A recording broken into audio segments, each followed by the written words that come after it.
Welcome to Nick and Dave Deep Dive the Metaverse, a podcast exploring cult classics, subculture, and geek media. I'm Nick. And I'm Dave. And today we will be deep diving Metallica's 1991 Black Album. Yeah, this is a classic Metallica album, but I say classic in the sense of it's huge now and continues to be huge throughout the ages. But if you talk to a Metallica purist, they would not consider the Black Album to be a classic album. Yeah, I find that really frustrating, the metalhead snobbery. Because for a lot of those people, I promise, this is the first Metallica they heard.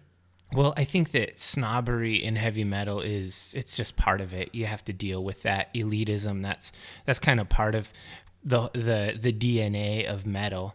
Yeah. But Metallica has always kind of eschewed that and done their own thing. They've always had a really strong punk rock vibe in their thought process and their early album. Oh, definitely. The first one, I mean. Yeah. They definitely they're in a lot of ways, I think, we had a cat top down. In a lot of ways, they're almost more like, I guess that's the thrash thing, that they're more of a punk attitude band than like an Iron Maiden or Judas Priest sort of air quotes heavy metal band. For sure. And the reason we chose this album of all albums, because we know that there are probably some divers out there that are like, why didn't you do Puppets? It's the best one, bros. Yeah, I like Puppets a lot. It's really great. But if you look at the societal impact and the overall sales, the Black Album is the Metallica album. Yeah, it's the best-selling album of the past 25 years. It's the best. I did a bunch of research on this, and it's really debatable as to what order things are in, because the era of CDs and physical sales segueing into digital sales really fucks things up when it comes to stats.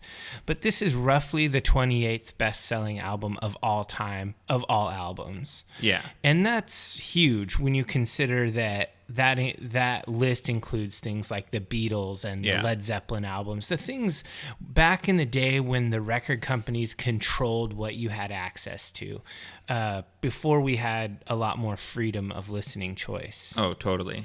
And it's crazy because this album has sold over 31 million albums in its time, and that's physical units.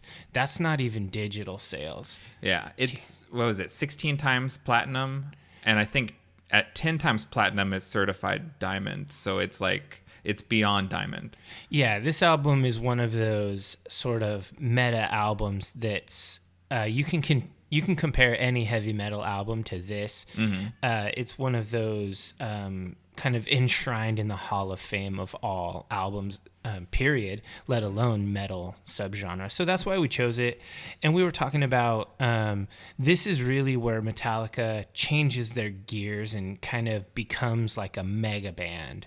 Yeah, they were already playing arenas without the radio support. But they got the radio support after this and became an international arena band. And this is definitely one of those deals where the criticisms of the album from people in the metal community are fairly valid. There are reasons to point out certain things, and we'll get into that a little bit later. But this is a really good album. Even if you like Puppets and Justice and Lightning, all of those better. Kill 'em all.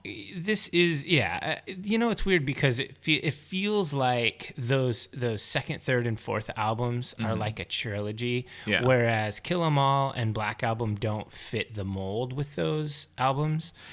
Yeah. So what's before we get too far into this, what's your go-to Metallica album? If you're just I want to listen to Metallica, what do you play? Ride the Lightning. Interesting. Just without hesitation, Ride the Lightning. I love that album. It's my favorite Metallica album. It's one of my favorite albums, period.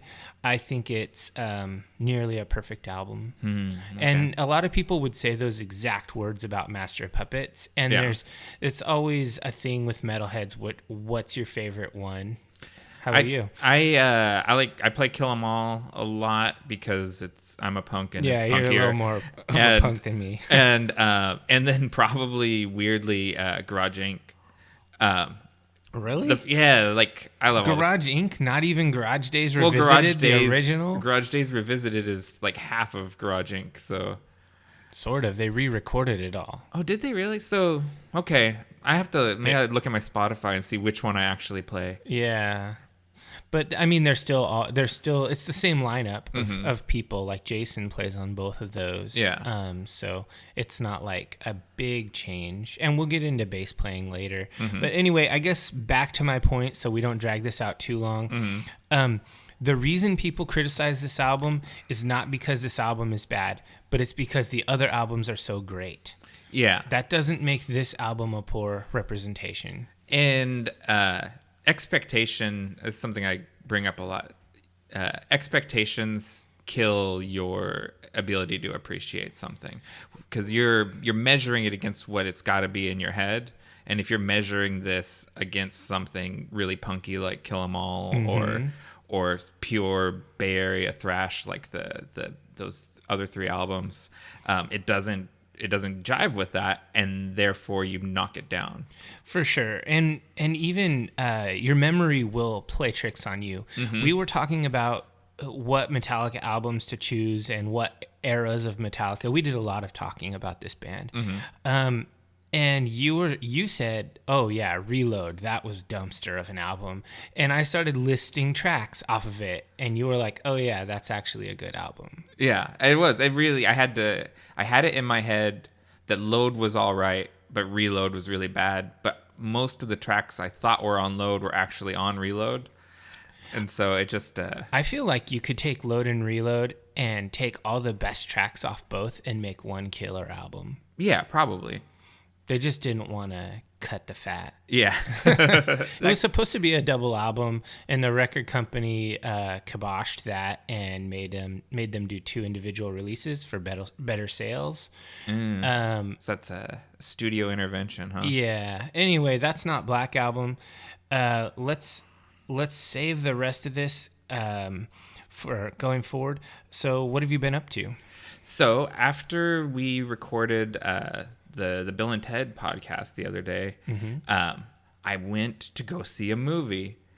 At a theater? No, new movies are coming out, but theaters are closed, which is a weird thing. So I went to a drive-in movie, like an improvised drive-in in the parking lot of a movie theater. Wow. Yeah. So out in the way hinterlands of the Portland suburbs in Washington County, and a town called Cornelius. The Cornelius Stadium Cinema has set up a drive-in theater in their parking lot. Well, that's enterprising. If you're independent, you have to pay your bills, you know? Yeah, totally. And so I saw The New Mutants. I saw a new movie for the first time in like months. That's not even on my radar. What's the whole deal with that? So The New Mutants, it's the last Fox X-Men movie that was already in the can when Disney bought Fox. And it's just been Disney's been just sort of sitting on this, not quite knowing when to release it, and they've pushed it back a few times. And it's it's got kind of bad buzz around it, but I thought it was really good. It's in the top, say, 5 X-Men movies. Huh. And it's not a superhero movie at all. It's a horror movie. Well, that's good to hear, because most of the Fox X-Men movies have been pretty bad. Yeah, I think that's, the general consensus on that. There's a few gems like X2 and Logan. Yeah, I liked Logan a lot. Yeah. And I really want them to make a sequel to that about his daughter. Oh, yeah, I would love her to come back. Yeah. With the same actress. Yeah, just a little bit older. Yeah, I think that'd be awesome. And this actually, I wasn't expecting it to, but it ties into Logan. It seems like it was meant to come out in between X-Men Apocalypse and Logan. Like it picks up threads from X-Men Apocalypse and ties into Logan, but it stands fine on its own as just a teen horror movie with mutants in it. And whenever people get a chance to see this, if you like teen horror or comic book movies or whatever, I definitely say go see this movie. All right, I'll definitely. It's got Maisie probably not see Williams. it. Oh, okay. I Maisie might see Williams it. from Game of Thrones, and she's a werewolf. That's pretty cool. I'm pretty bad about seeing, I guess, non-A tier comic book movies. Yeah, this is kind of B Squad for sure. But you like the B Squad better. That's what you said. The Netflix Marvel is more interesting than theater Marvel. So you like the B Squad. That's true. Maybe I should just stop being a hater and give it a shot. Go back to being an enthusiast. Oh, okay. What about you? What have you been up to? Not a whole lot. I've been working on podcast stuff. I do the editing and sound stuff. And that takes a bit of time. And so I end up listening to these episodes a few times before putting them out. But aside from that, I purchased, downloaded, and started playing Red Dead Redemption 2 yesterday. Oh, welcome, brother. I gotta say, though, I now understand fully why you're a console guy. Because Rockstar really shit the bed on the PC port. Oh, really? It fucking sucks, man. I hate to say that because I love cowboys. I love open world stuff. But the technical support aspect of it, I literally didn't even get to try to play through the tutorial for at least 2 hours as I was troubleshooting things, trying to get it to work right. I mean, I have some weird things in my setup that they're not even weird. I have multiple monitors, one of which is an ultra wide, which it didn't like, and it would constantly reset the resolution to 600 by 800, like the old horrible safe mode resolution. Yeah. And so I couldn't get it to go full screen on my ultra wide. So I ended up playing it in a smaller windowed mode on the big monitor. Where I should have just played it on the laptop in the first place, because I bought a beast of a laptop with an independent video card that can play video games. They did that on purpose, but just Rockstar can't seem to make their shit work. And so all I got through yesterday was basically the full tutorial. A lot of walking in the snow. And I was like, okay, guys, let's go ahead and make a huge, amazing video game with a vast open world, and let's lock people into almost an hour of boring bullshit. It's really, and that snow trudging part of the game stops a lot of people. It stopped me for at least a year from getting into the game, because it's man, this game is boring. Yeah, I'm not sure. I'm gonna play it again, but I don't know, man. I'm not enthusiastic about it. Yeah, believe me, I've been there, and you gotta push through the snow, get down into town, and let the game actually start. Well, if it was just the boring tutorial, that would be one thing. But Rockstar having just a glitchy bad port really kills it for me. I almost decided not to play it at all before I even started while I was troubleshooting it.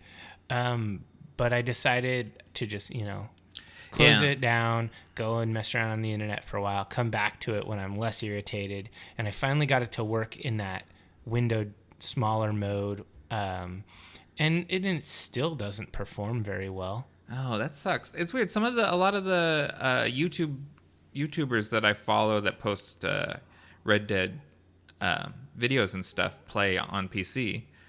So yeah, I've definitely seen it looking good on PC.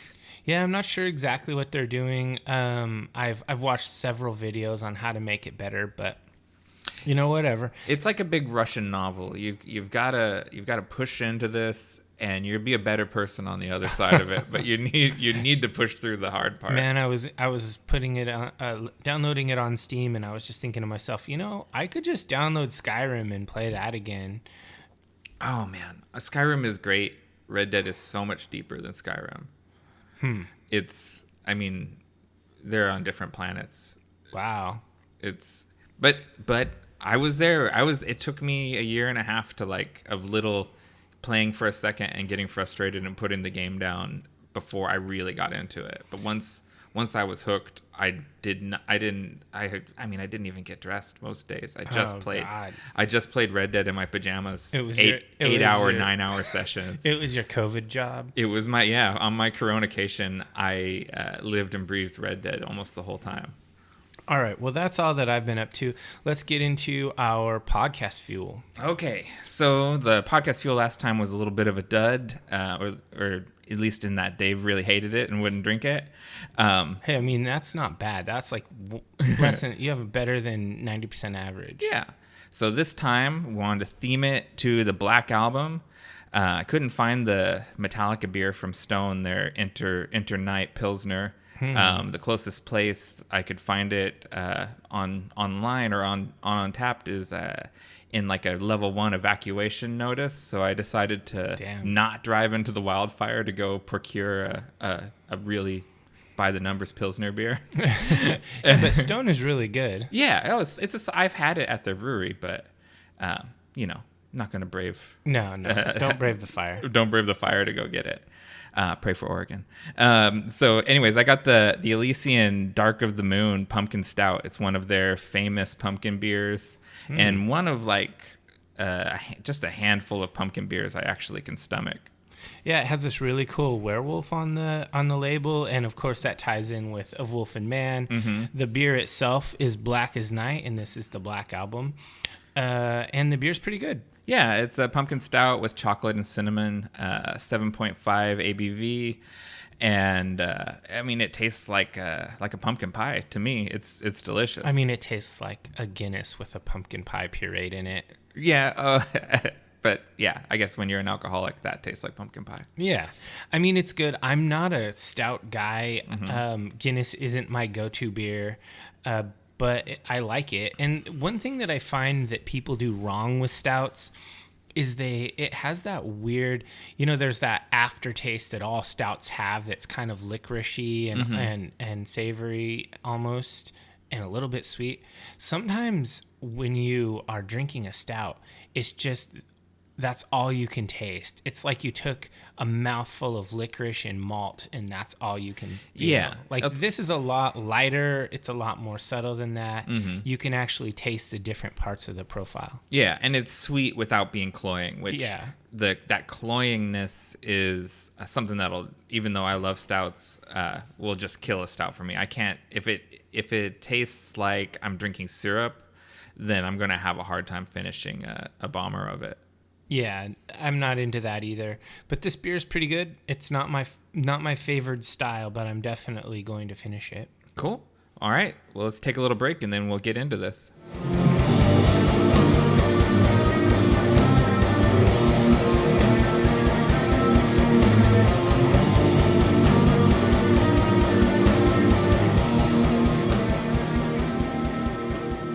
Welcome back, divers. Let's jump into the fire and get into this. So, Dave, I remember when I was first introduced to you,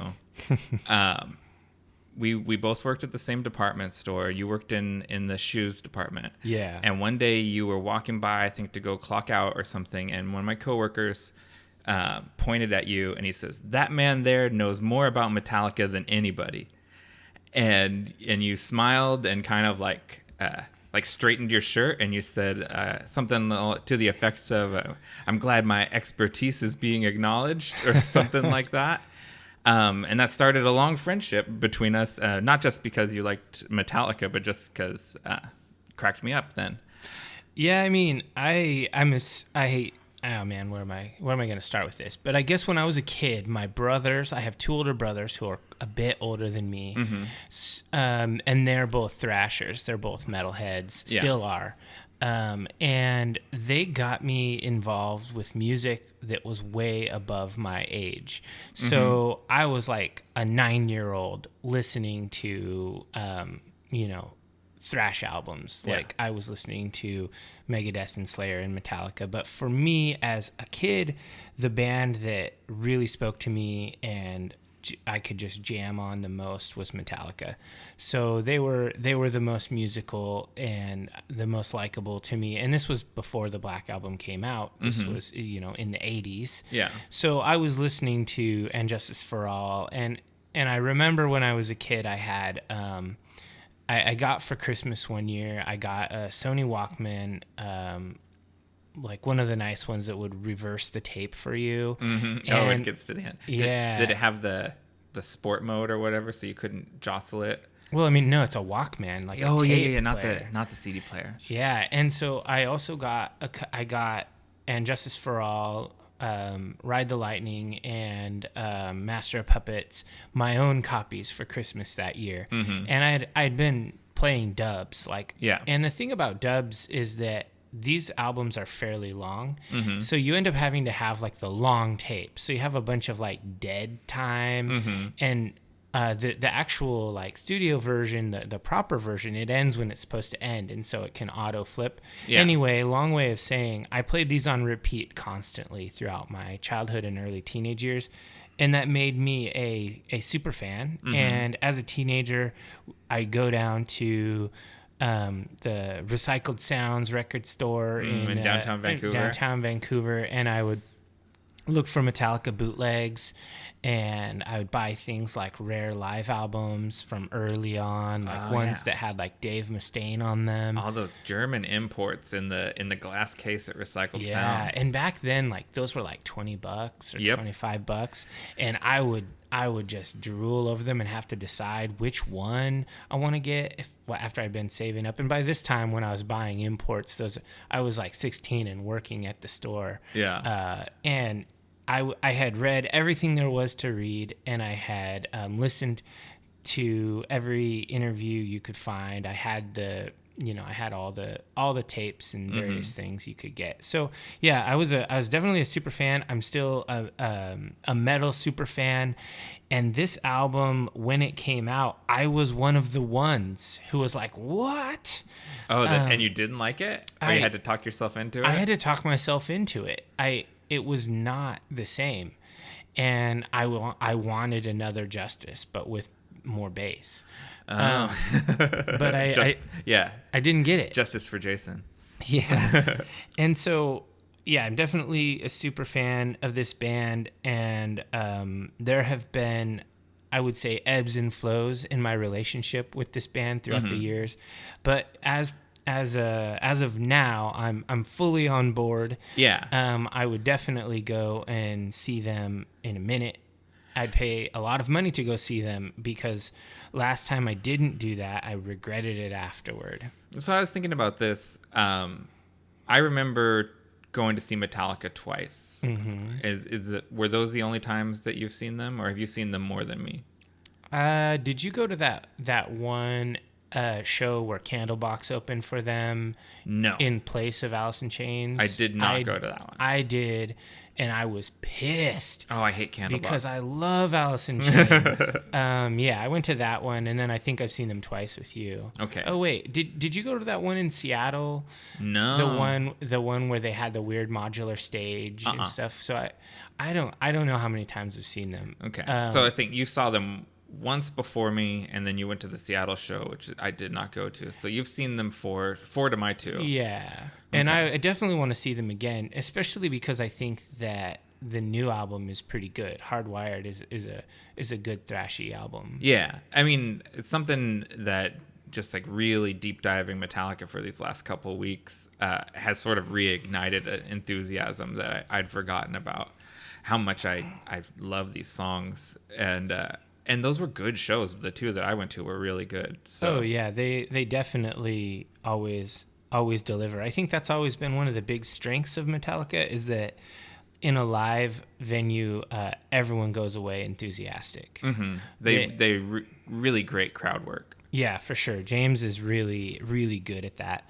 So I wanted to sort of set the stage on this album, since we're deep diving it, and I don't anticipate we're going to do another Metallica episode anytime soon. Right. I wanted to kind of talk about the nuts and bolts of the band, and then get into a track by track. Okay. So first things first is this album is technically called Metallica. It's not called the Black Album. Yeah. But James calls it the Black Album. And if James calls it the Black Album, that's what it's called. Yeah, that's actually that documentary, The Classic Albums, that quote is right at the beginning when James says, I guess it's called Metallica, but Mm-hmm. I always called it the Black Album. And I've never heard it called anything other than the Black Album. Yeah, it's sort of like one of those deals. If you look it up online, it's not called the Black Album. Yeah. I just wanted to get that out of the way because there's always going to be someone who's like, well, technically, it's not even called the Black Album. Yeah. But it's the Black Album. And I also wanted to say that this album was intentionally written and recorded to be different. They said it from the outset. They were going to try to find someone to guide them a little more. Yeah. James and Lars both acknowledged that on previous efforts, they were the two producers, and that's why there's so much drum and rhythm guitar everywhere. Yeah. And they wanted someone to be kind of a manager of this, and that's where the record company kind of got them in contact with Bob Rock.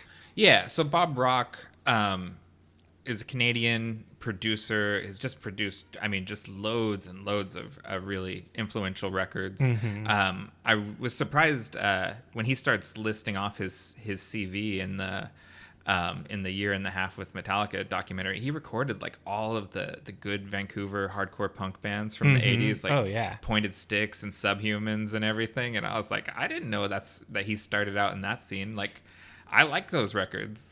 Yeah, for sure. Like, Bob Rock has a really good resume, and he came into this really confident. He definitely wasn't letting these guys push him around, but it was nice that he had a healthy respect for the band. Like, he'd seen them live before he decided to take the job. Yeah, and so he was on their radar because of the Dr. Feelgood record, right, from Motley Crue. Yeah, which had been a big hit and kind of took them to a new level. And Metallica wanted some of that.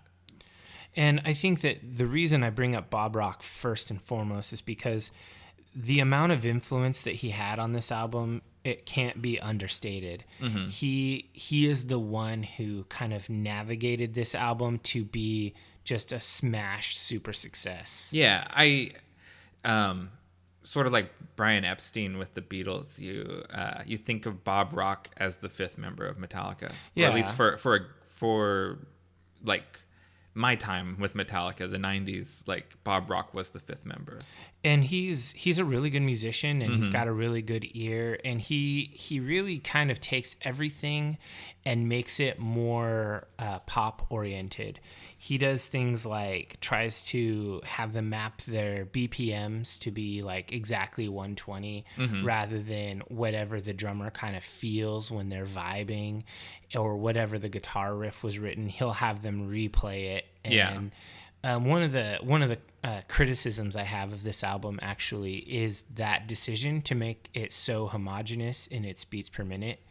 There are very few tracks that actually deviate from it. Okay. And that's just, it's on purpose. It was just a stylistic decision that he made that I didn't happen to agree with. And that's okay. But I think that probably plays into why it feels so cohesive, like as sort of one entity, like a super album. I think there's a lot of variety with the songs still. Oh, for sure. But there is a through line that it's very easy to play this album front to back. Oh yeah, this album is great front to back. You don't need to pick and choose the tracks. It flows really well. And the other thing that he did with Metallica that was totally different than their previous methodology was he had them play live in the studio together to capture that vibe. Because especially a drummer is going to, and a bass player too, they're going to play differently based on the interactions and the cues with the other live players.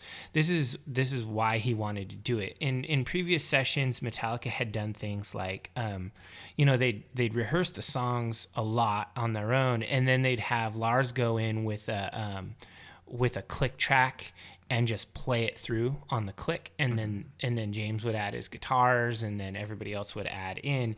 In this case, they were playing with a whole band, and so they were able to get a lot more of an organic feel to where all of the parts fit together a lot better. This is actually a thing that we do in Barrowlands pretty regularly, at least the nuts and bolts of it. We'll have like me and our drummer Marty play together when he's recording his drum parts, so that his drum parts take cues off of my guitars. Or sometimes we'll have our bass player play too. But this is a really good method, and it wasn't what everyone was doing at the time. A lot of people, they felt like, oh, playing live, that's old school. That's what they used to do. That's like grandpa's rock. Now we do it in isolation, and then we have supreme power over each track.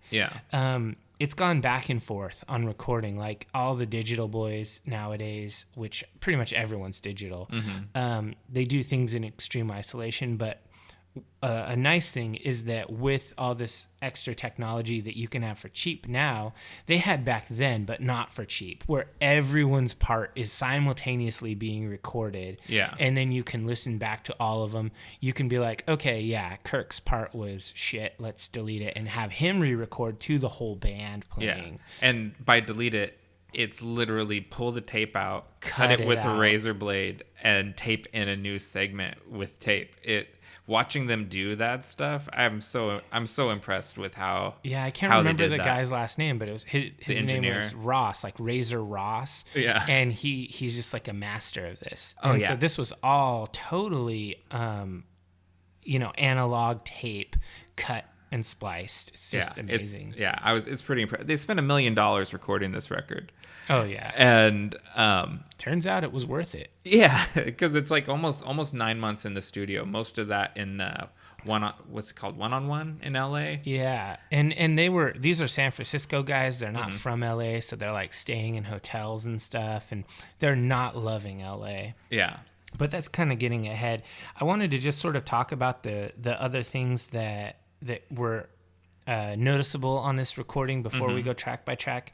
One stylistic decision that Bob Rock made was with the guitar sounds.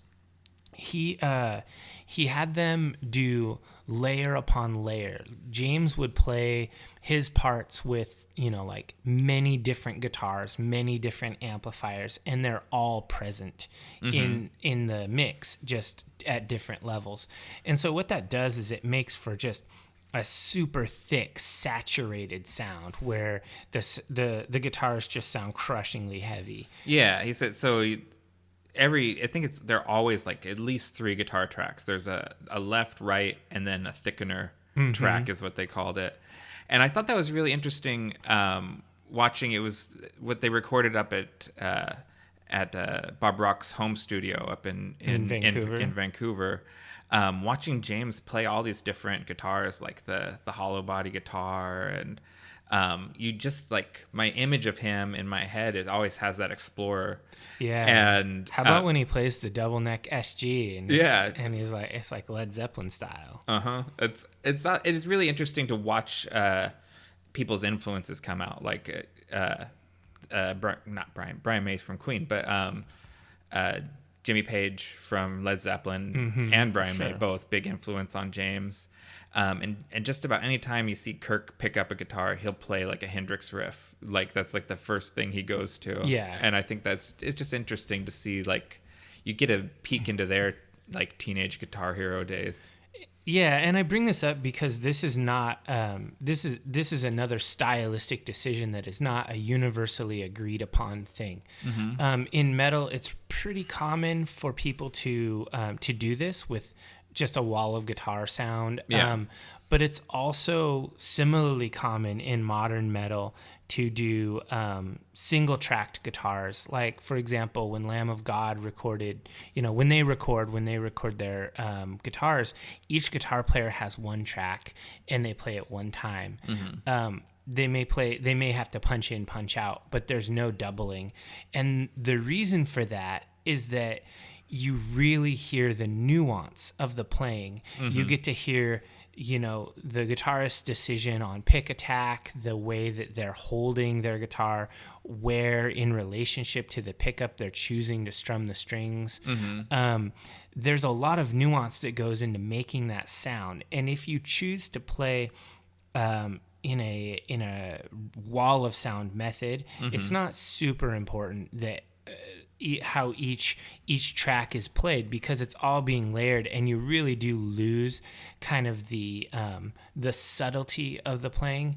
And when things are super thrashy and technical, those are the parts where it's not fattened up, because it just won't sound good. Like the leads and the super choppy parts.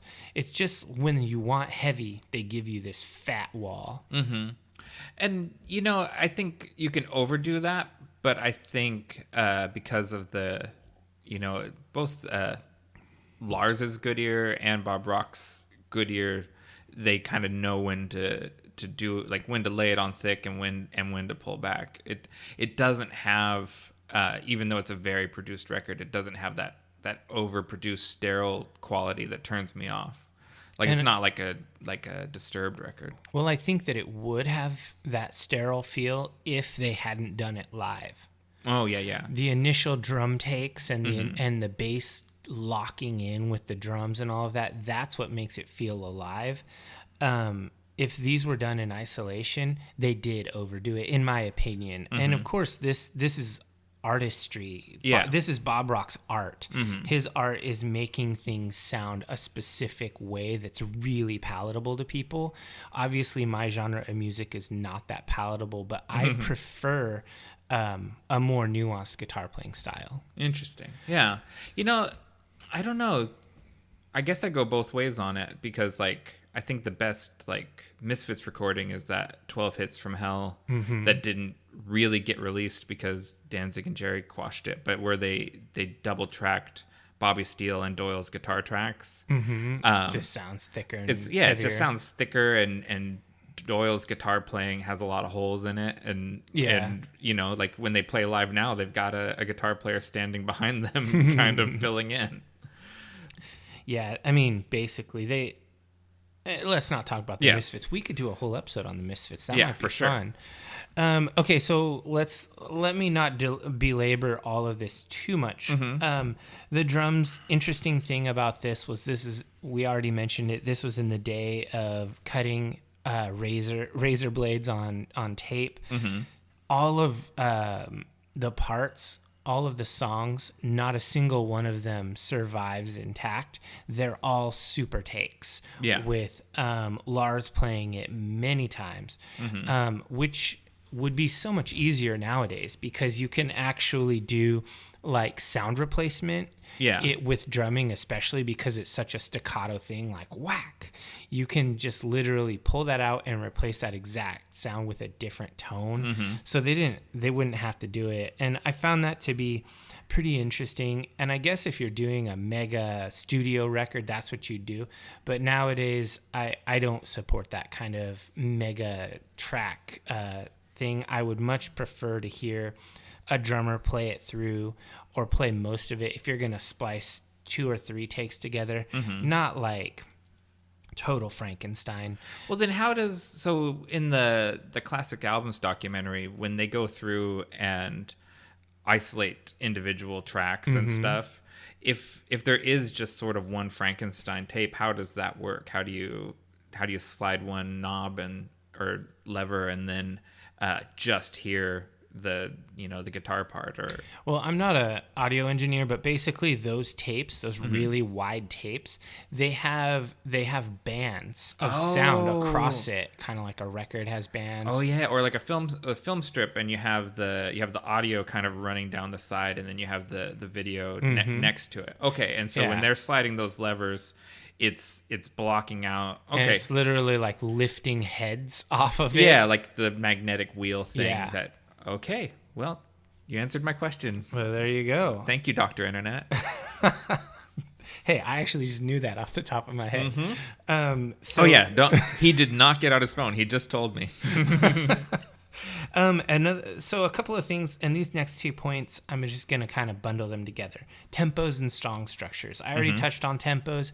Bob Rock wanted this to be 120 beats per minute. That's slower than most Metallica songs, and it's a very much rock radio friendly tempo. Yeah. People love this kind of tempo for just sort of head banging, toe tapping, Driving in your car. yeah, it's Yeah. a good rockin' tempo.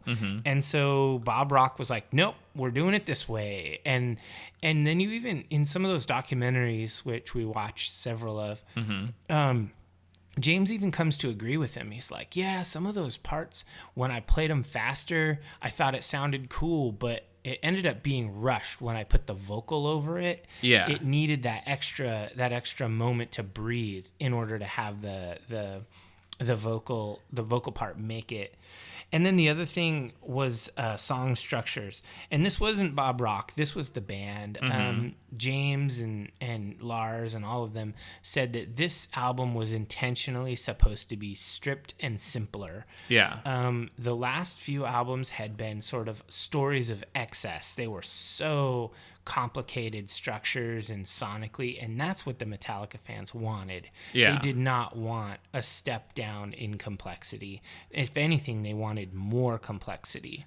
Yeah, but that's the thing, and I guess that's where the line between what makes something pop accessible or radio accessible back then, when we had real rock radio stations. Yeah, that's not a thing anymore. Yeah, not really. But that accessibility, like, you just can't put on the radio. You don't play those like epic long prog metal tracks. They don't work. Yeah, they just don't. And so you couldn't play like Orion on the radio now. I mean, obviously I've heard it on the radio, but that's only because Metallica is Metallica. And they'll play anything. Yeah, they're just desperate for more tracks to play. Yeah. So I know, I mean, I guess I'm just saying that this was not from Bob Rock. This was from the band. And so a lot of the criticism, people are like, fuck Metallica or whatever. It was like, okay, they can only go so far. If I guarantee you that those people that were bleeding for more complex sounds and stuff, that will shit talk these, I guess, the middle era Metallica albums, they're not listening to ultra complex metal right now. Like, you could go and check out their library, and they're not spinning Cryptopsy and stuff like that. Municipal Waste. There is way more complex metal in the world, and there always has been. Metallica was never the place to go for your ultra tech metal. Yeah. It's always the place you go for super musical metal. Yeah, and Metallica, it kind of goes maybe into that punk influence and also like the classic rock thing. Like Lars was talking about avoiding the sort of Neil Peart drum fills or whatever, drum style, and going more towards that Rolling Stones and AC/DC kind of drumming, just like iconic straight ahead rock drumming. It's funny, like I have my track by track review here, and that's one of the things I comment on almost every track. Oh, there you go again. Boom, snap, boom, snap, boom, snap. Just the most basic 4 on the floor, like nothing interesting about this drum part. Yeah. And that was a stylistic decision that I also didn't agree with. I like Lars's drumming. People will shit talk Lars as a drummer in general, but I mean, go back and listen to those middle albums. Go listen to like Master of Puppets or anything, and he's a really good drummer. He chose to do this. Yeah, and that's something that, like, the word I would use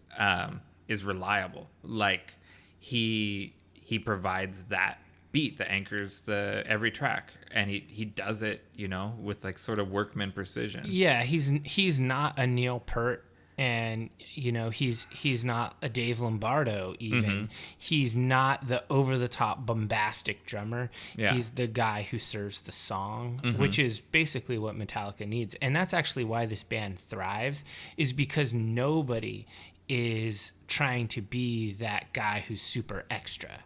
Yeah. So something, and this is not like into the technical of the album, but the sort of stuff surrounding the album. The listening party at Madison Square Garden, and then like the record release at Tower Records that are featured in those documentaries. Yeah. Like, they're kind of insane. It's sort of insane. Like the rock concert atmosphere, like it's, there's record releases now that are a big deal, and it's a bunch of like middle-aged guys lined up outside the It's record guys store. like you and me. Yeah, and they're subdued. There's probably coffee and maybe donuts.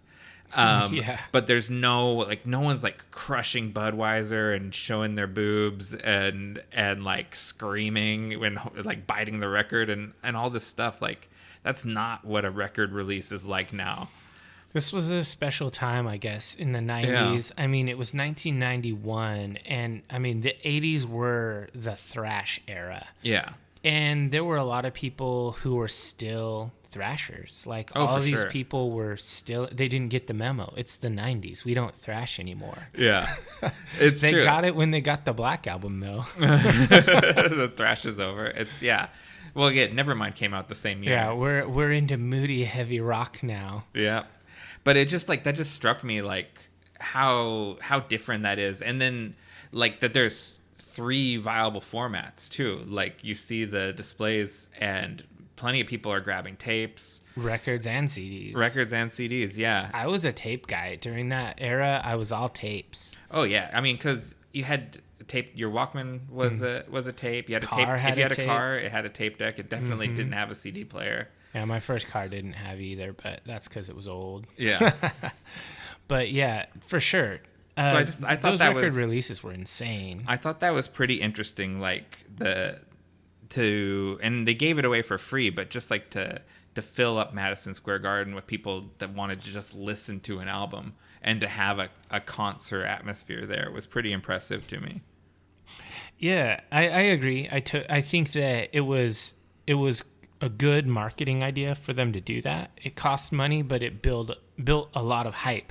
Nowadays, they just do crazy internet campaigns, Yeah, I mean, because record sales, it really is just vinyl and it's just collectors. Everything else is It's like just digital. You're just streaming it or downloading it. Yeah, I tend to still buy digital albums in their entirety, but I may be making the switch to streaming. I haven't completely decided, but I guess I just wanted to touch on the last 3 parts of this before we get to the track by track, and that's the guitar solos, the bass, and the vocals. Okay. I think that the guitar solos don't get enough discussion in general when it comes to the Black Album. Okay. Kirk good. is the most understated member of this band. Like the most soft-spoken. Yeah, he's chill. And when you see him in documentaries and interviews, he's funny and he's goofy and he likes to have fun. He's always smiling. He's just like a really chill guy. And for a lead guitar player, he has his things that he really leans into. Like he leans into wah pedals, just that wah-wah sound. Oh, he's a big Hendrix devotee. Oh yeah, he loves it, and he's extremely good. People don't give him enough credit. He's not playing to his top level, uppermost shred ability. Yeah. These little songs, these leads are just micro songs within a song, and sometimes they're short and they're supposed to be frantic and choppy. Sometimes they're long and smooth and they slither. Yeah. And I feel like Kirk never gets enough credit in Metallica. He might be my favorite member of the band. Just, I love his contributions. I love how he's just a cool, chill person. And I think that nobody talks about the solos on this album, and I think they're great. So, do you want to talk about favorite solo now, or when we get to the track that it's on, or after we get to the end? Because I've been deep diving the solos in particular. Man, I'm glad, because they're so good. Yeah, and there's someone, because I was like, which is my favorite? I don't know. And I was like, am I going to have to go and pull it out of each track? Someone did it on YouTube for me. Someone's got to review it. And so I went through and I listened to the supercut of all the solos and just closed my eyes and vibed with them and like tried to find which is the one I groove the most to. This is sprung on me. I haven't really chosen what's my favorite solo, but I think as we go through, when you get to the song, we'll bring it up. And then at the end of the track by track, which might be 3 hours from now, we will Sorry, say, Amber. yeah, what is our favorite Metallica track off this album. Oh, okay. I wanna. We'll do solo in the moment, but we'll do favorite track at the end with an honorable mention. I think that's important. Okay. Because it's hard to pick one. I fucking love this album. I mean, I didn't in 1991. And You know, so 92. by the time I met you as Metallica Dave, you had definitely convinced yourself that you did like this album. Because I can remember you were very much in the pro everything Metallica phase by the time I met you. Mm-hmm. And as the Load and Reload came out, you were still into it. I liked those too. Yeah, it wasn't until Saint Anger that you broke up with Metallica. I did. I had a dirty breakup with Metallica at Saint Anger. And you know, I defend my decision because if there are two bad Metallica albums, and I say two, but only one is really a Metallica album, I will definitely say that Saint Anger is bad, mm-hmm. and I will also say Lulu is bad. I don't like listening to either one. We should go back and really deep dive those two albums. Oh my God, that would just be... And just find your enthusiasm for them. So this might be fun, but I think we've had some divers mm-hmm. contact us and say that we should do a Patreon just for our beer money mm-hmm. and our hosting money. Because we pay to make this podcast. I don't know if our listeners know that. So if we did a Patreon, maybe, mm-hmm. those would be really good episodes. Like, let's deep dive something we don't like. And figure it out. Find justify why we don't like it and find the good in it. Because I do think that it's important for, Nick and Dave Deep Dive the Metaverse that these be enthusiastic. Mm-hmm. I don't want to do an episode where we just crap on something the whole episode. We'd rather light a candle than curse the darkness. Yeah, for sure. Even if it's just one of us lighting a candle mm-hmm. while the other one and curses. I'm trying to light your way to that weird Lars snare drum in Saint Anger. Oh man. Okay, so that's a tangent for another time, but mm-hmm. I do think that might be fun, especially Lulu. God. Oh man. Lou Reed says he wants to record an album with you. You do it. If some aging hero of mine said he wanted to record an album with me and I was going to write all the music and he was just going to croon over it, I'd do it. Yeah. That's really, it's his last recording, right? So it's like Lou Reed at the end of the road goes, I want to do a metal album. Who's a metal band I've heard of? Metallica. Yeah, like what if Danzig was like, hey Dave, I really want to do a black metal album. I'd like you to write it. Yeah, you do it. I'll write you a black metal album, here's Danzig. 12 tracks. Fuck yeah, I could do it. All right. Anyway, so after all love for Kirk, I guess is where I was going to wrap that up. So I found the process of how Bob Rock and Lars tortured Kirk. They badger him hard. And they good cop, bad cop him into playing the perfect solo. Yeah. Where Bob Rock leans on him and Lars is like, oh, it's too much. He's not going to be able to do it. And and Kirk is like, I can do it, guys. Yeah, it's this weird, they torture these great solos out of him, and I feel bad for him while it's happening, but the results are worth it in the long run. Yeah, they come out really good, and I think it is interesting how Bob Rock really just pulls this out of him. It's like literally pulling teeth. Yeah. And he just gets Kirk to go to the next level and do his homework. That's his thing. Homework. He's like, well, when a guitar player doesn't do his homework, that's what they always say. They come in and they say, the sound isn't right. I'm just not feeling it today. I'm not feeling it. Yeah, that's because they didn't do their homework. They didn't actually catch Kirk saying, I'm just not feeling it. Uh-huh. But he did complain, like, oh, I think there's a blown speaker or whatever. It's like, this speaker has a rattle. Who did this? And it's like, James did it playing. He's like, James. What was he doing? playing guitar. Yeah. What? It's pretty funny. Pretty funny moment. He makes them replace that cabinet. Yeah. And buys himself like a half an hour of time. So I guess another point is I want to talk about Jason's bass playing. I don't want to belabor this too much. He didn't get any love on Justice, right? Because he was the new guy, and they were kind of mourning Cliff, but also because James and Lars produced, and they made his rhythm guitar just stomp on everything in the rhythm section, and that's not so on this album. There are actually some really good moments of bass playing, and I'm going to highlight those on the track by track. This bass playing is superb. Jason is really good, and he has a very, very distinctive style, which is worth mentioning. He plays with a pick, and he plays hard. He's very unlike Cliff, he who played with his hands, and then his replacement, Rob Trujillo, also plays with his fingers in a more Cliff-like way. Yeah. So these Jason-era albums have this very percussive, down-picked, downstroked, heavy-duty sound to them. Yeah. And I think that Jason doesn't get enough credit. He's really a good bass player on these albums. Well, and this is really, like everyone knows, he's hardly audible in the And Justice for All record, and he really becomes a member of the band in this record. Like he talks about in the interviews about actually creating a rhythm section like a normal rock band has.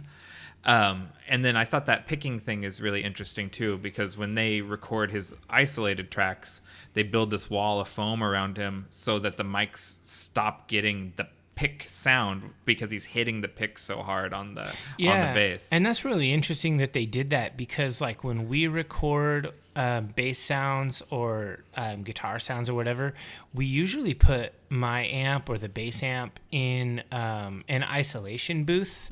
So I'm in the main studio area playing with headphones on, and then you have the sound booth, and then you actually have the cab in an isolation booth.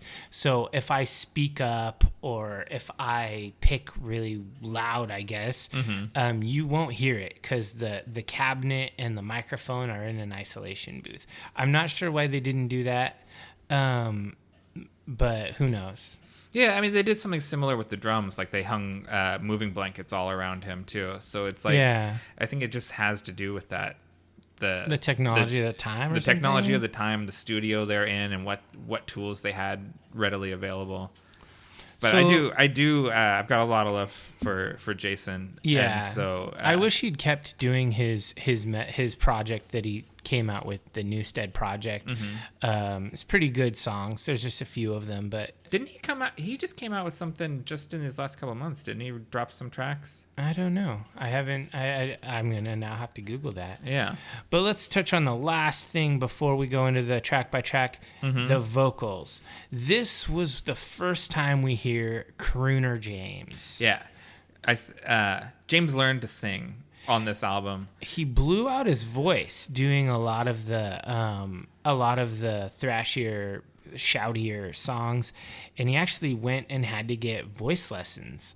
And he's like learning how not to destroy himself. Yeah, and to actually sing and use harmonies and stuff. Bob Rock really pushed him to record these like harmony tracks, and not just shout at the top of his lungs like metal style, or thrash metal style. He basically made him sing. He forced him to sing. And then you have a couple of the songs, a couple of ballads like Unforgiven really sticks out, but then Nothing Else Matters, where he's really just singing. And James was really self-conscious about it, and he wasn't sure how the world was going to react to that. And I definitely feel him there. Yeah. Because I'm a screamer, and I don't know how I would feel if I had to go out there album. Yeah. Because screaming is, if you're good at something, trying something you're not good at is definitely risky, and it's hard to put yourself on trial Yeah. when you're selling millions of albums. And they knew this was going to sell a lot of albums. I mean, Justice sold a lot of albums. Yeah, and I put in my notes somewhere that James found his inner sad cowboy. Yeah. Like that's the vibe of a lot of these songs. Even though it's still like a crunchy metal song, it's sort of like those like sad cowboy songs. He really leans into that, and it suits him really well. He's got a really interesting vocal range, I think. Yeah, he's not what you would consider to be like a traditional, like amazing singer, but he's pretty darn good. I think that he develops his own style. He's good at what he does, and he focuses on his strengths. I really like that. Yeah, and he's got cheats that he uses because he can't go super high, but he's really like a tenor. Yeah, I'm not actually sure. Yeah, but he doesn't go super high or really super low. He kind of growls when he gets to either end of his range. Yeah, I have a similar voice. It's very mid-range. I don't have a really low voice. And it's funny because I listen to these recordings. I think your voice is lower than mine, and I guess I hadn't actually ever considered that because you hear your own voice through your own ear, and it thickens your sound. But my voice is in the mid-tone, and I think that's basically where James is at. He's not very good at going high or low, but he's good at being really emotive or sad cowboy, as you say, in his mid-range. And I really like that. And those are all my notes from before the album. It only took us an hour to get there. Man. But that's cool because I fucking love Metallica. I love this album. And if you don't, it's not your episode. This isn't your episode because this is really just about one of the best albums of all time as far as sales and critical reception goes. So we're going to get into a track by track. I'm gonna play some clips. We're gonna keep them 30 seconds or less, and they're gonna be for the purpose of review and criticism under fair use. Yeah. So please don't cancel us or take this episode down. Yeah. Don't take us. Apple. We're looking at you. Please. Just leave it up. Spotify and our own RSS will leave this up, but Apple might have an algorithm that screws us. So hopefully that doesn't happen. We're gonna keep them short, and we'll sort that out. So do you have anything else before we move into our next segment? I think most of my other notes from this segment will come up easily in the track by track, so there's nothing to slow us down here. All right, sounds good. You want to take a little break, and then we'll come back with this track by track. All right.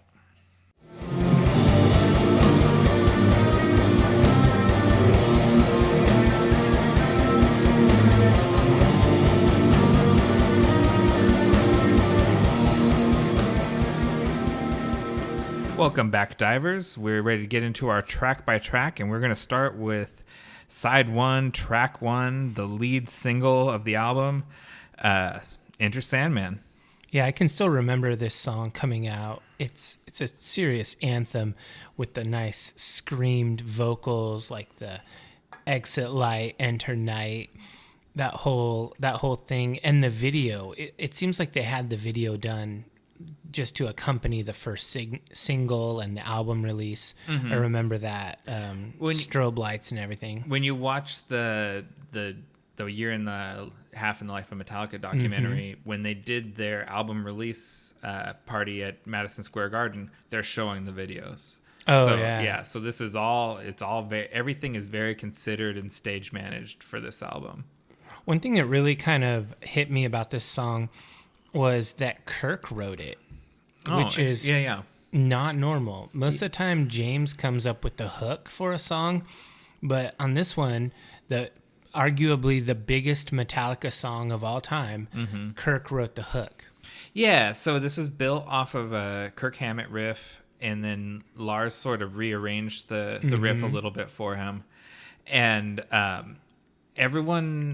Lars was adamant that this be the lead track, and everyone fought him on it, and he was proven right here, I think. Yeah, James and Bob wanted Holier Than Thou to be the lead track. Yeah, that seems crazy, but... Well, I mean, Holier Than Thou starts off really well, but we'll get to that in a minute. Yeah. The thing that really rips about this track is just that snarling riff, and the anthemic vocals. It's really a sing-along.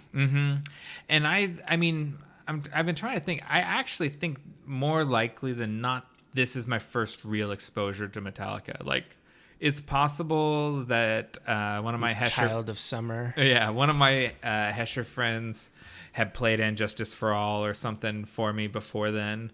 But I think of this video and this album really being the thing that made me like be interested in Metallica. It kind of corresponds with us getting cable for the first time when I was a kid and having MTV, and this video just really grabbing me. I remember seeing the video here and thinking like James looked so cool, like with his long hair, wearing all black. He's got like ring boots on and stuff. Yeah, it just looks really cool. You know, I always because of the time period it was at the grunge era.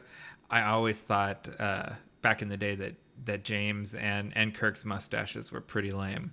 Oh, I always thought that stuff was funny and good. I mean, it does make sense. Back in the day, you wore a beard with no mustache. Yeah, like it's now. I mean, now I'm full on always with the mustache. Now, if I accidentally shave my mustache, I think it looks weird. But in the '90s, it was the opposite. Yeah. I really like this song. It goes really well from beginning to end. So, what part do we pick out for this one? It's towards the end of the song. I guess it's the bridge or the interlude. You were correcting me on calling things bridges while we were off mic. Well, bridge is really a really generic term. It does mean something specific, but in the school of rock and roll and heavy metal, people just use it. It's like any little part that gets you from major section to major section. So yeah, I thought when I think of this song, I think of this boom that's coming up here in our clip, and it's timed really well to that semi truck hitting the bed in the video. Yeah, it's awesome. And let's talk for a second, a little bit more about the video, because the video is it cuts back and forth with these sort of strobed live shots of the band playing, and a small, like a kid kind of growing into a teenager, having nightmares and stuff, while he's got like a grandpa figure behind him kind of teaching him this prayer. And yeah, this one, I will say, thematically and lyrically, it's mostly just kind of like cool words thrown together. I really don't think that the lyrical content on this one is super strong. I mean, I guess no, it's got my corniest lyric of the album, in my opinion. Oh, in that they're not of Snow White, when he's talking about it's because what's the lyric that precedes that? What's he rhyming Snow White with? Yeah, James is really big on getting the right rhyme at the right time, and I really don't. You just got the right rhyme at the right time. It says, "Something's wrong. Shut the light. Heavy thoughts tonight, and they aren't of Snow White." And you know, and Neverland is a Disney reference. Well, you have dark thoughts, you know, I guess. I know. It's no third stone from the sun. Yeah, it's not his best work, but everything else about the track lands, and so you forgive the cheesy Disney rhyme. But anyways, let's hear that clip.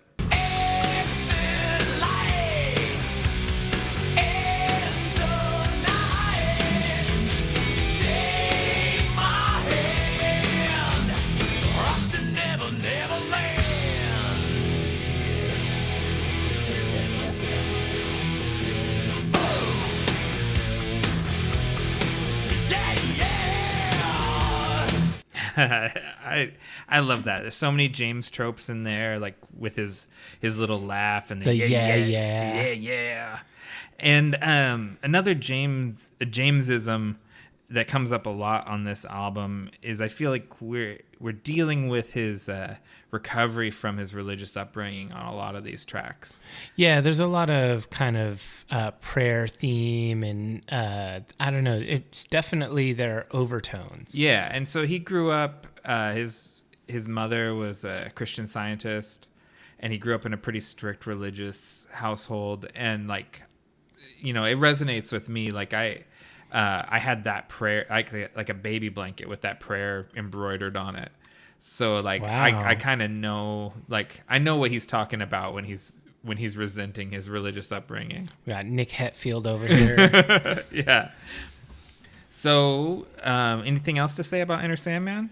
No, I really just feel like this is a real sing-along track of the album. This is kind of got the quintessential riff with that snarling, playing the hook 3 times and then the tail. Mm-hmm. It's really just a great riff. It's got the perfect vocals for radio, perfect vocals for a live situation, so people can just scream along at the top of their lungs. Yeah, definitely. It became an anthem. It kind of becomes the template of when you think of a Metallica song, you think of this track.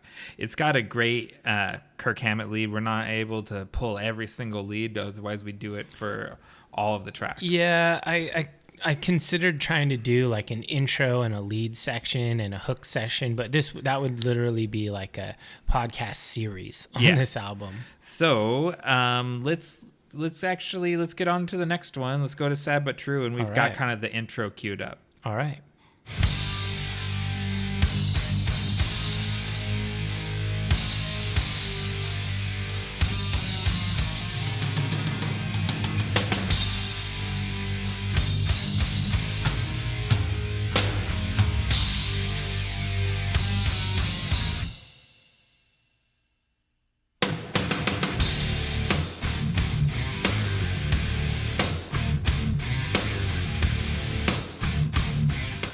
Yeah, that's a great intro.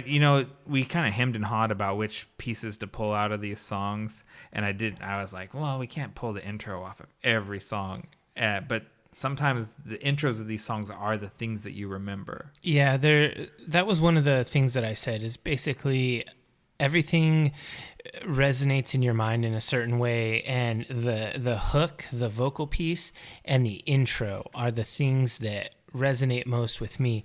And for this song, it's really great because it kind of starts off, it feels almost like it's slowing down a chug, and it's like a song winding down, and it's really cool. It kind of gives you that like in quicksand sort of vibe. Yeah. And then it stops, it rests, and then that snare drum, da, da, da, da, da, and it comes in with this like head banging, toe tapping part that's really kind of this heavy chugging piece before James comes in with his his opening hey. Yeah. And so the lyrics of this song, it's, as you get older and you have more life experiences, it's harder to impress you. But as a kid, the twist of this song really hit me. Like, it seems like he's describing sort of like an abusive relationship, and then the surprise is I'm you, like I'm like the dark side of your personality, and it's almost like you're almost listening to James sort of growing up and learning how to like deal with all the aspects of himself and be a whole person. Yeah, it's definitely one of these kind of coming of age. Like, I think that there's always this moment as an adult where you grapple with who you used to be, who you wished you had become, and who you actually are. Yeah, and maybe a realization that in a lot of things you were your own worst enemy. Yeah, you're the reason why you're not the one that you wanted to be. That relationship that went in the gutter, that was actually because I was a terrible person, and it had nothing to do with a crazy girl. Been there.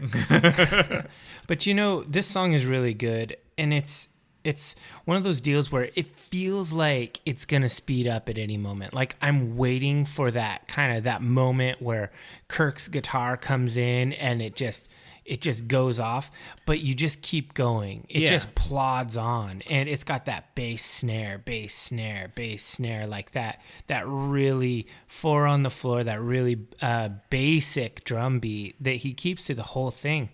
And when Kirk kicks in, it's not even like a long drawn out like Kirk Hammett solo. Sure, it has plenty of wah pedal, which is kind of his hallmark, but it's pretty short. It's only a few bars long. This solo is not a scorcher. I wrote down he has I wrote down it's a pretty subdued lead, and then it's like too many leads, and that's mini MINI.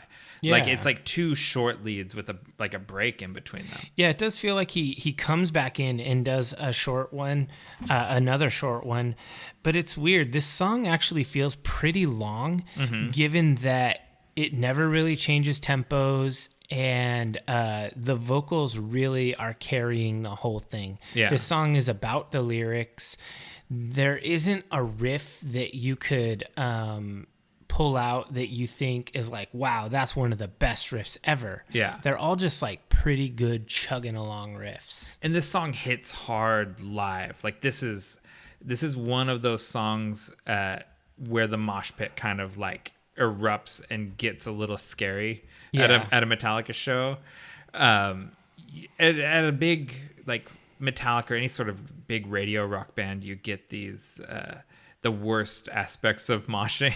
Oh yeah, you get like casuals who don't go to a lot of shows. Yeah. This is their one show every 3 years, and so they just decide they're going insane. And they're gonna just like punch people in the mouth, and they're gonna fuck shit up. Yeah, exactly. So this is a song where like when you hear the intro of this song, like maybe I'm gonna go talk to my friends and get out of the pit. Yeah, this song, like the intro starts and it's got that winding down vibe, and then the pit just starts. Yeah, it just starts slowly circulating like this morass, and then when it pauses and it comes in like da da da da da, that drum beat, everyone just goes nuts. It's crazy, and it's not even that like ripping of a song. It's kind of a mid-tempo crooner. The mid-tempo songs, but that have that heavy beat are the ones that the moshers go crazy for. Those are always the ones, because you can really kind of get a pogo going and then just start smashing people. Yeah, with the super fast ones, it's hard to stay on beat. Yeah, and then people just run in a circle pit, and a circle pit, as long as you can keep up, is not that dangerous. It's not so bad, and even if you can't, people will pick you up. Yeah, well, not at a Metallica show. That's true. A lot of bros at the Metallica show. No hate for the Metallica bros, because, I'm glad this band has a wide appeal. That's one thing that I have an opinion about big metal bands like Metallica, or even bands like Slipknot or whatever that just have a wide net. I'm totally okay with that, because I want there to be a big metal community, and Metallica is certainly an on-ramp band. Yeah, and I agree with that. I don't have any problem with that. It's like I shared a meme to you the other day with a kid in like a Korn t-shirt or whatever, and I said something about how when I used to do like flyers and stuff for hardcore shows, seeing those kids like come to a show in their Jinko jeans and Mudvayne t-shirt, and then come back like the next weekend with a bandana and camo shorts and a Hatebreed t-shirt. I love that. Or they come back with like a basketball jersey and a bandana. Yeah. And you're like, okay, you get it. Yeah. We converted you. Yeah. You just joined the tribe. You start at the Hot Topic, and then you move on to the surplus store, to the Army surplus. Yeah. Go to Hot Topic to Andy and Bax. That's the road. No doubt. All right, so the next song on this album was supposed to be the lead track. It's Holier Than Thou.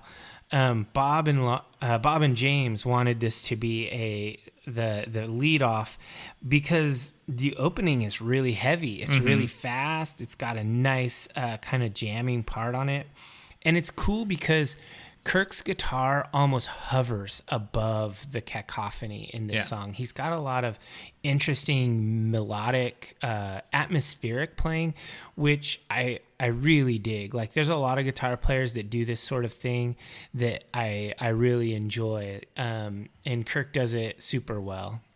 Yeah, and lyrically speaking, this one probably, maybe the most. There's another track on the later on that gets into his religious upbringing again, but this one is really addressing directly the sort of toxic people in a church community. Oh, for sure. This is basically just about people talking shit to other people and putting them down, making, trying to feel better than others. Yeah, and so if anyone that came out of he's a Christian Scientist, but anyone that came out of the evangelical community or anything like that, this probably strikes very true to you. One thing that made me take note was that the drums stay simple on this song, but the vocals and the guitar riff are basically double speed from Sad But True. They are playing, in time, but basically twice as fast as they were on the previous song. The riffs are much snappier, and even the lead, it gets to the point where it's got the shreddy wah sound, almost like it's like a flash in the pan lead. Yeah, if I'm remembering right from the documentary, this is one of those tracks where he doesn't stay to the same BPM. He accelerates it through certain parts. It's got 3 BPMs across the course of the song. This song definitely has a little bit of a quick step to it. Yeah, and I like that. And part that jumped out at me was the bass line and the bridge. So that's the piece we pulled out. All right, let's listen to that.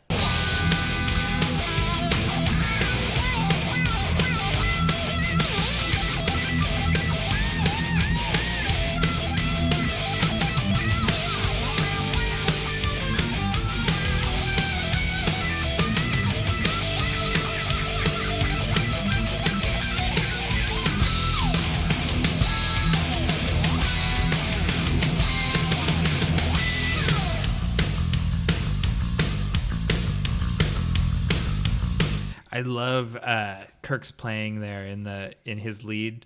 It's like he's making the guitar talk. He's doing the Hendrix thing. He's a big Hendrix devotee, and he plays the vocal melody in his guitar lead. Yeah, he does. I almost likened it to Peter Frampton style. Oh, yeah. It definitely has that kind of Frampton Comes Alive vibe, where he's not using the mouthpiece thing, but he's definitely doing some wah pedal modulation and bending at the same time in order to get this kind of almost vocal line in the lead. Yeah. I love that. If you listen to any live recordings of when Hendrix played with Little Richard and stuff, he would do that. He wouldn't play the guitar line; he would play Little Richard's vocal line, and so it's Kirk is very much from that school, and I like it. And then you go into to Jason's bass line, and it makes me think of White Zombie. Kind of. It does have that kind of really low down, kind of plodding, groovy style. Yeah, and that's right. Groove metal. This is sort of, we're at the start of that groove metal era. Pantera's going to break big here pretty soon, and I think a lot of people were listening to this track.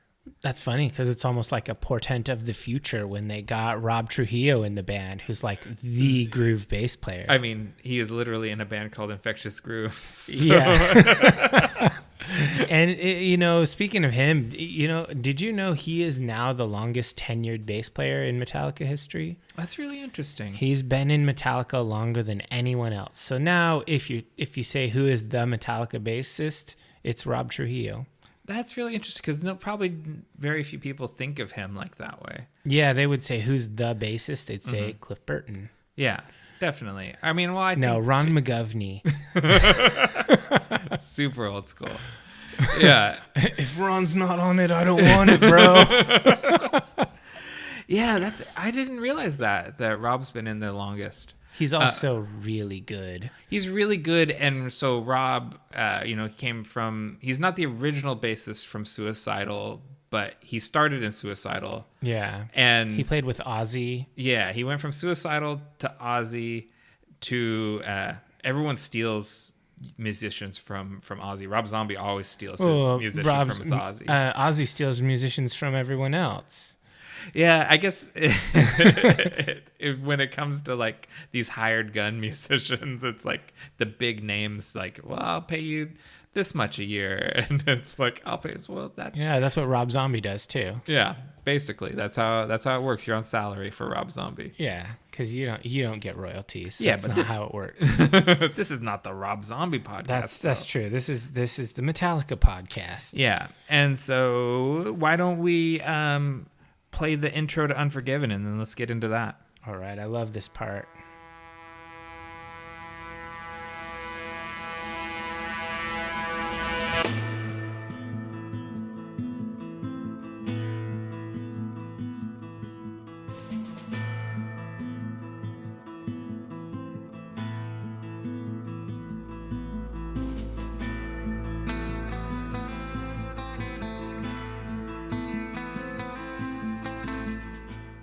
So I've got to say, for a band as litigious and concerned with royalties as Metallica, that uncredited Ennio Morricone sample that they play at the beginning of this really jumps out at me as sort of foul play. Yeah, but they played it backwards and modulated, and they made it unrecognizable. Yeah, and then I guess they use his track, the Ecstasy of Gold. They use that for their intro music live. Yeah, and they've included that on like their live records and stuff, so he's gotten royalties off of that. But for sure, this is, like we said, the top selling album of the last 25 years. The late Ennio Morricone, he'd be due quite a few royalties off of this track. Yeah, I'm not so worried about that, but You're not concerned with dead Italian composers? Yeah, he'll be fine. Or he'll just stay dead. Yeah. But I love this opening, the horn into the acoustic guitar playing. It's almost like the horn builds a sense of urgency as the tone opens, and then it almost gets released as the guitar starts plucking away at Oh, definitely. Yeah, there's a tension that's built there, and then it opens up. Yeah, I love that. Like that is so good. I think obviously James didn't write the horn part into the riff. So this is studio stuff. This is definitely a Bob Rock composition opener. And I think it's a really great way to open one of the best songs on the album. This is the first ballad on the album, and it's really grim, it's really bleak, and the video is pretty sinister. Yeah, I love that video. That's kind of some of my first notes. This was the second single, so I can remember when this like premiered on MTV, and just all the imagery of like this kid locked in a room. He's like scraping out, like kind of like Shawshank style, like cutting a hole in a prison wall. Yeah. And he spends like his whole life cutting this square hole that's sort of like the size of a TV screen. Yeah. And I just thought that imagery was really captivating.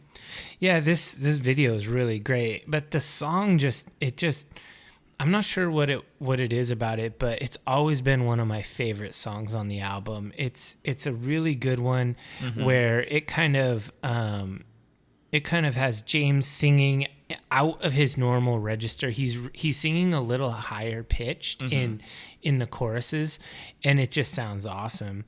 And then I really like it when he does this lead.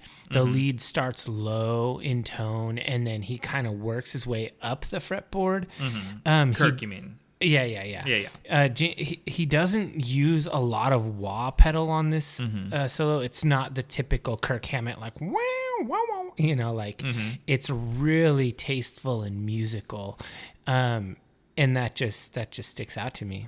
Yeah, and I think you wanted to just cue in on it when we came to it. This is my favorite guitar lead on the album. Okay, that's funny because I think this is my favorite lead too. Oh, it's unanimous. I mean, this is one of my favorite songs. It's in the top 3 for sure. Definitely. We're gonna choose top song at the end, but it's hard to not choose Unforgiven. There are 2 ballads on this album, and This one slays. It's really heavy for what it is. Yeah. So, and when you're listening to this on vinyl, this is the first track of side 2. It's on 2 LPs, three tracks per side, and this is a really strong lead to start out your second side of the record. Yeah, this is definitely part of side 1 of the cassette, which was the majority of my experience with Metallica albums was cassette. Yeah. And this is near the tail end of side 1. Everything about this album is really considered, and I think they thought about it in all 3 formats that they were coming out in, and how they would break it up specifically. Which track, which tracks are before you flip it over. Yeah. And it shows that this album is a unique experience on CD, where you listen to the whole thing straight through, on tape or on LP. Like, they curated it all 3 ways. Yeah, I kind of want to get this on LP. Oh, yeah. I kind of feel like I should get the first 5 on LP. So, just to let, tangent slightly, the first 4, the purest albums, Yeah. every record store has them. Black Album I had to hunt around a little bit more for. I ended up going to 3 different record stores. I wonder if there's like a box set where you can get them all, or the first several. I think so.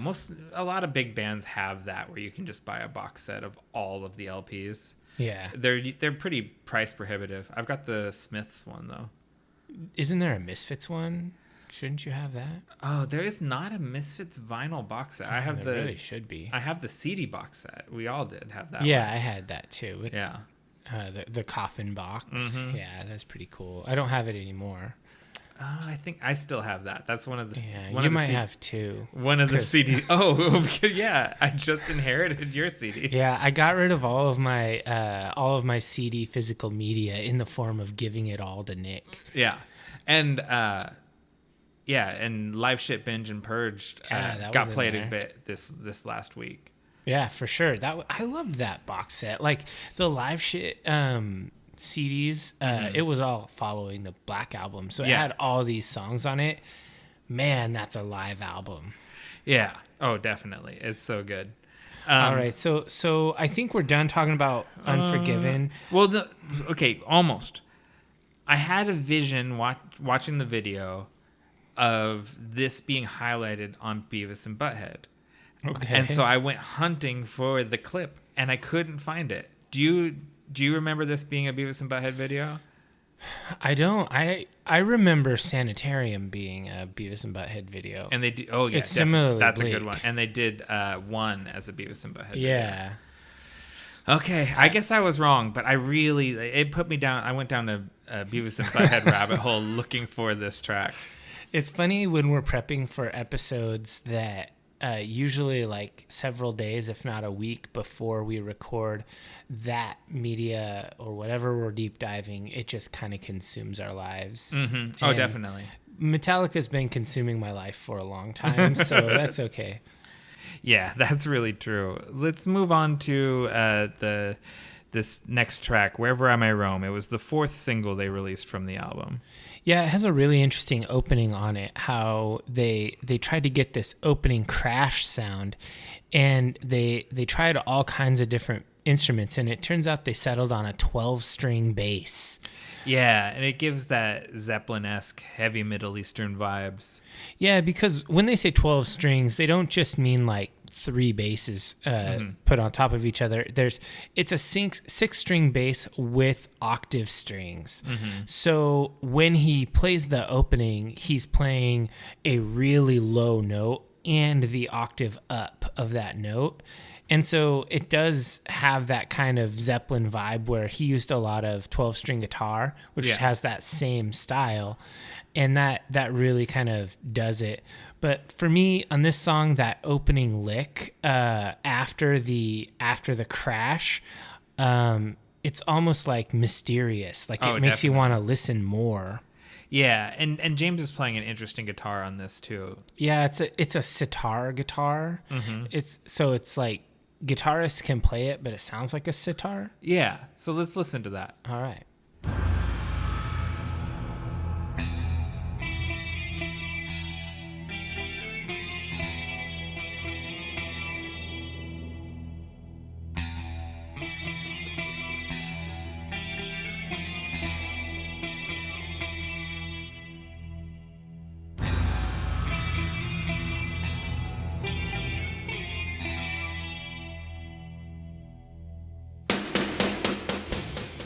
I've got to say this song is definitely in contention for my favorite track on the album.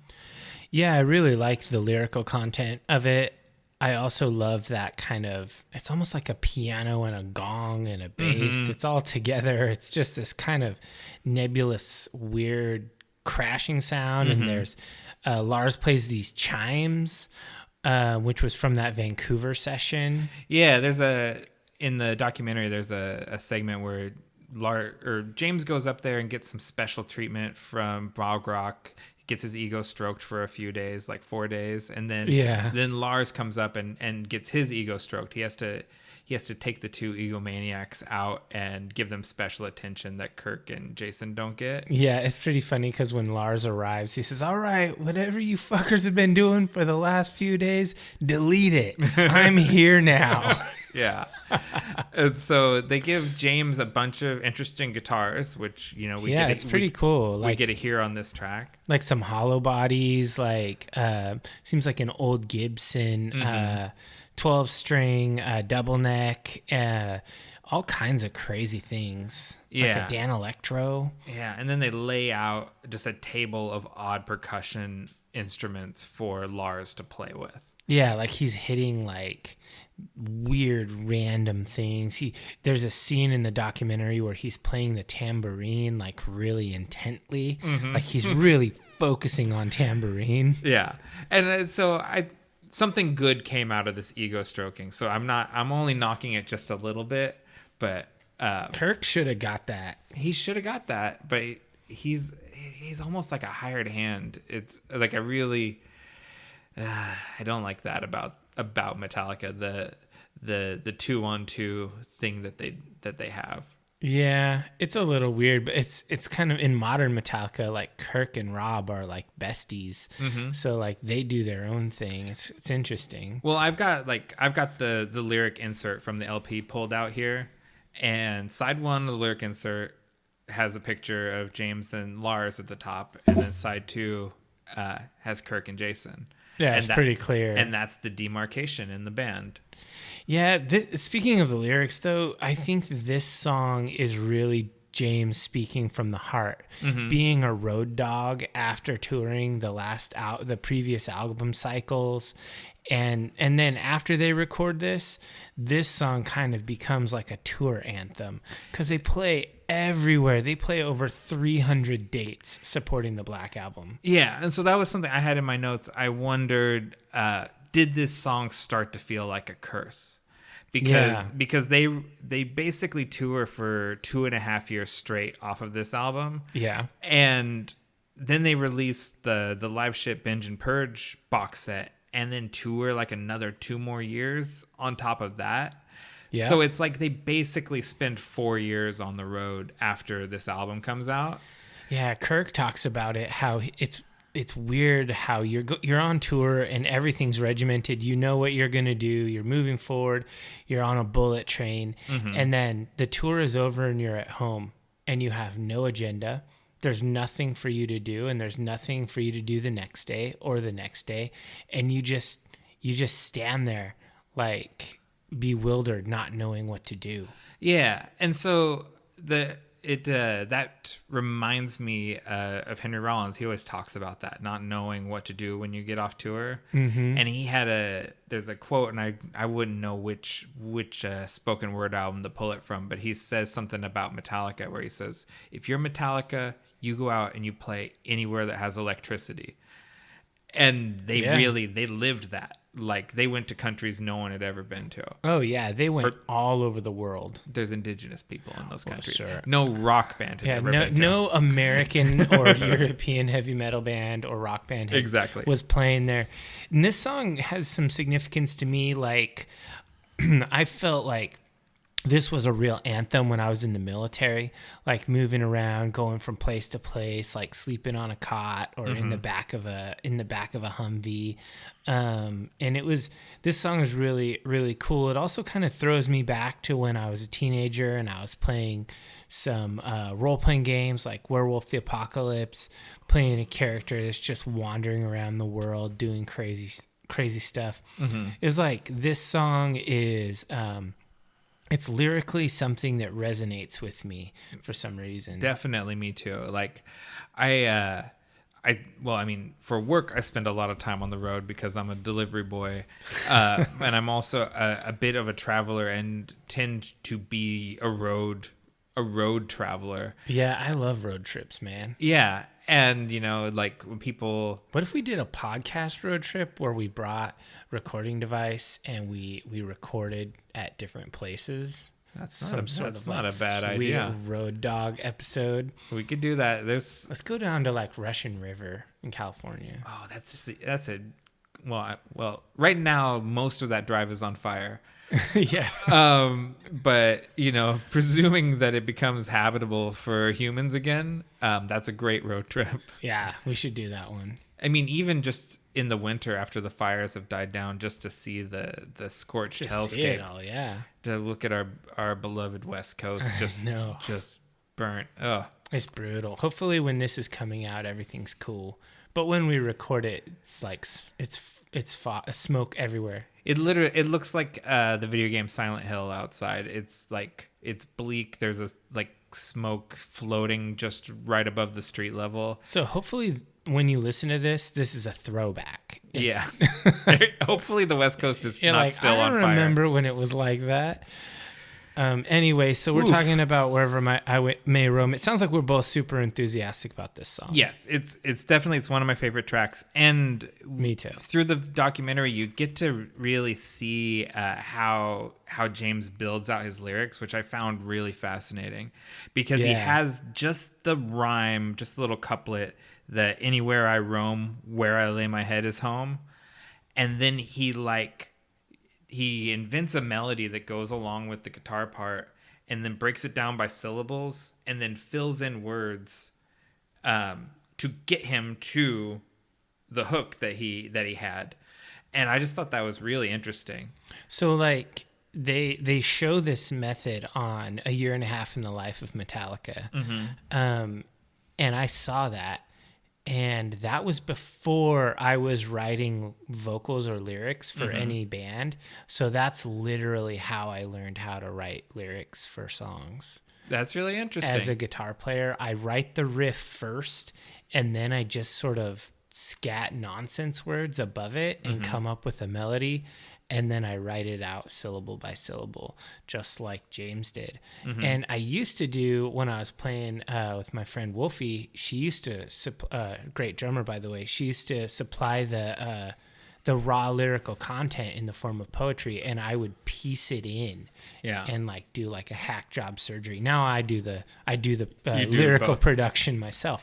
But yeah, for sure, this is an interesting way that he really shows you how to do it, and this is my method too. Yeah, he compares himself to Phil Lynott from Thin Lizzy, where he says, I'm not Phil Lynott, who's my favorite songwriter. And he'd write poems and then fit them into the songs. He's like, I don't do that. This is how I do it. And I thought that was really interesting. There's a big difference between someone who considers themselves a guitarist first or a vocalist first. James is a guitarist first.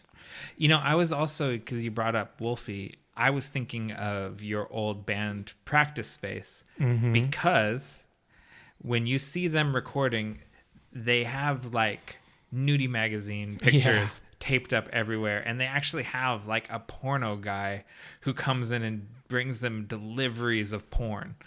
Yeah, it's pretty absurd. And I remember your Practice Space with Wolfie, and Wolfie is a lady. Yeah, but at that Practice Space, you had the nudie magazines and stuff on the walls. It was crazy because we were playing with this dude named Pete, and he was just obsessed with that, and he would just put them up everywhere. It was crazy.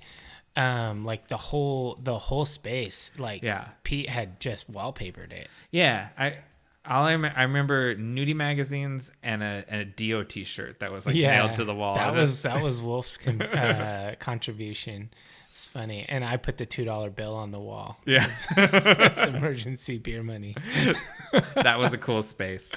Yeah. Anyway, band spaces are always pretty cool. If you're interested in watching these documentaries, it's worth it. It's it's pretty cool. Yeah, and the year and a half in the life of Metallica is on YouTube. It's totally whole free. 3+ hour thing, and it's definitely worth watching.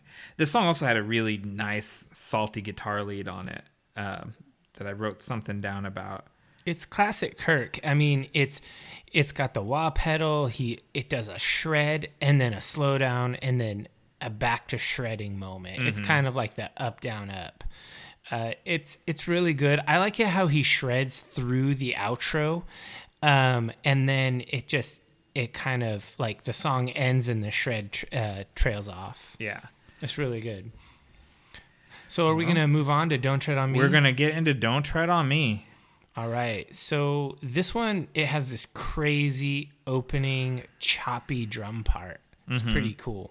It was cool. So something I sort of consider this to almost be like the title track of the album because it's what the album artwork comes from. Yeah, for sure. The Don't Step on Snake. The Gadsden flag. Yeah. My emotional reaction and my quick reaction to that flag and this slogan and all of that stuff has definitely changed a lot since this album came out. It's been appropriated. American historical culture and iconography has been appropriated by like the militant right who have basically made it an anthem or a slogan of fuck you. Yeah, and so there was some right-wing like radio host or something that put this song in like the top 50 conservative rock songs of all time, and a bunch of stuff, and it's like none of that stuff really to me rings particularly true, and it's unfortunate because I really like this track a lot. But now if I see that flag, like I have an immediately sort of revulsion feeling when I see it. It doesn't bother me that much. I mean, I'm a history nerd and history teacher, so I don't really these kind of historical icons don't bother me when even though people have repurposed them. I mean, obviously that doesn't ring true for all historical icons, you know. Like you're not going to take back the swastika. Yeah, and just be like the guy, Buddhists were using this for centuries. Oh, yeah. Oh, no, man. I don't want to be that guy. But this flag is still American, and it's meant to be, it's legitimately the don't fuck with me flag. Yeah. And it's not meant for other Americans. It's meant for non-Americans to not fuck with America. That's the point of it.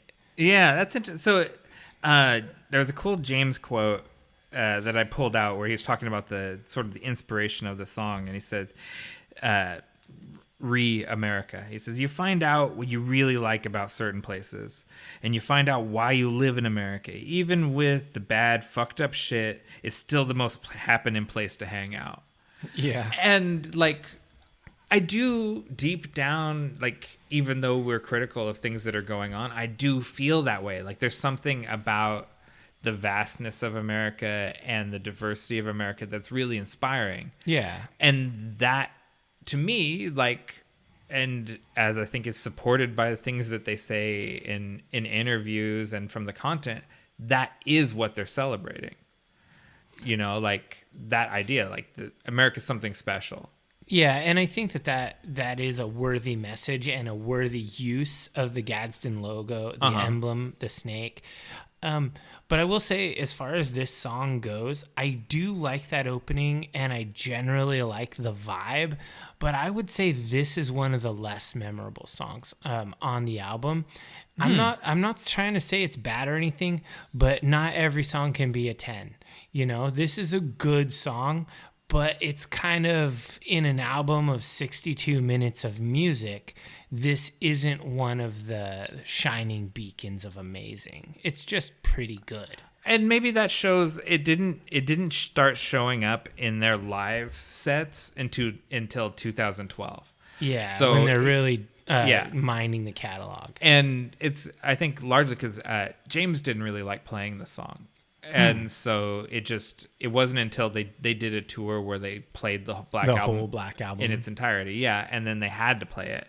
And then it's kind of stayed in the set since then. I'd go to a tour where they played the whole Black Album. I know.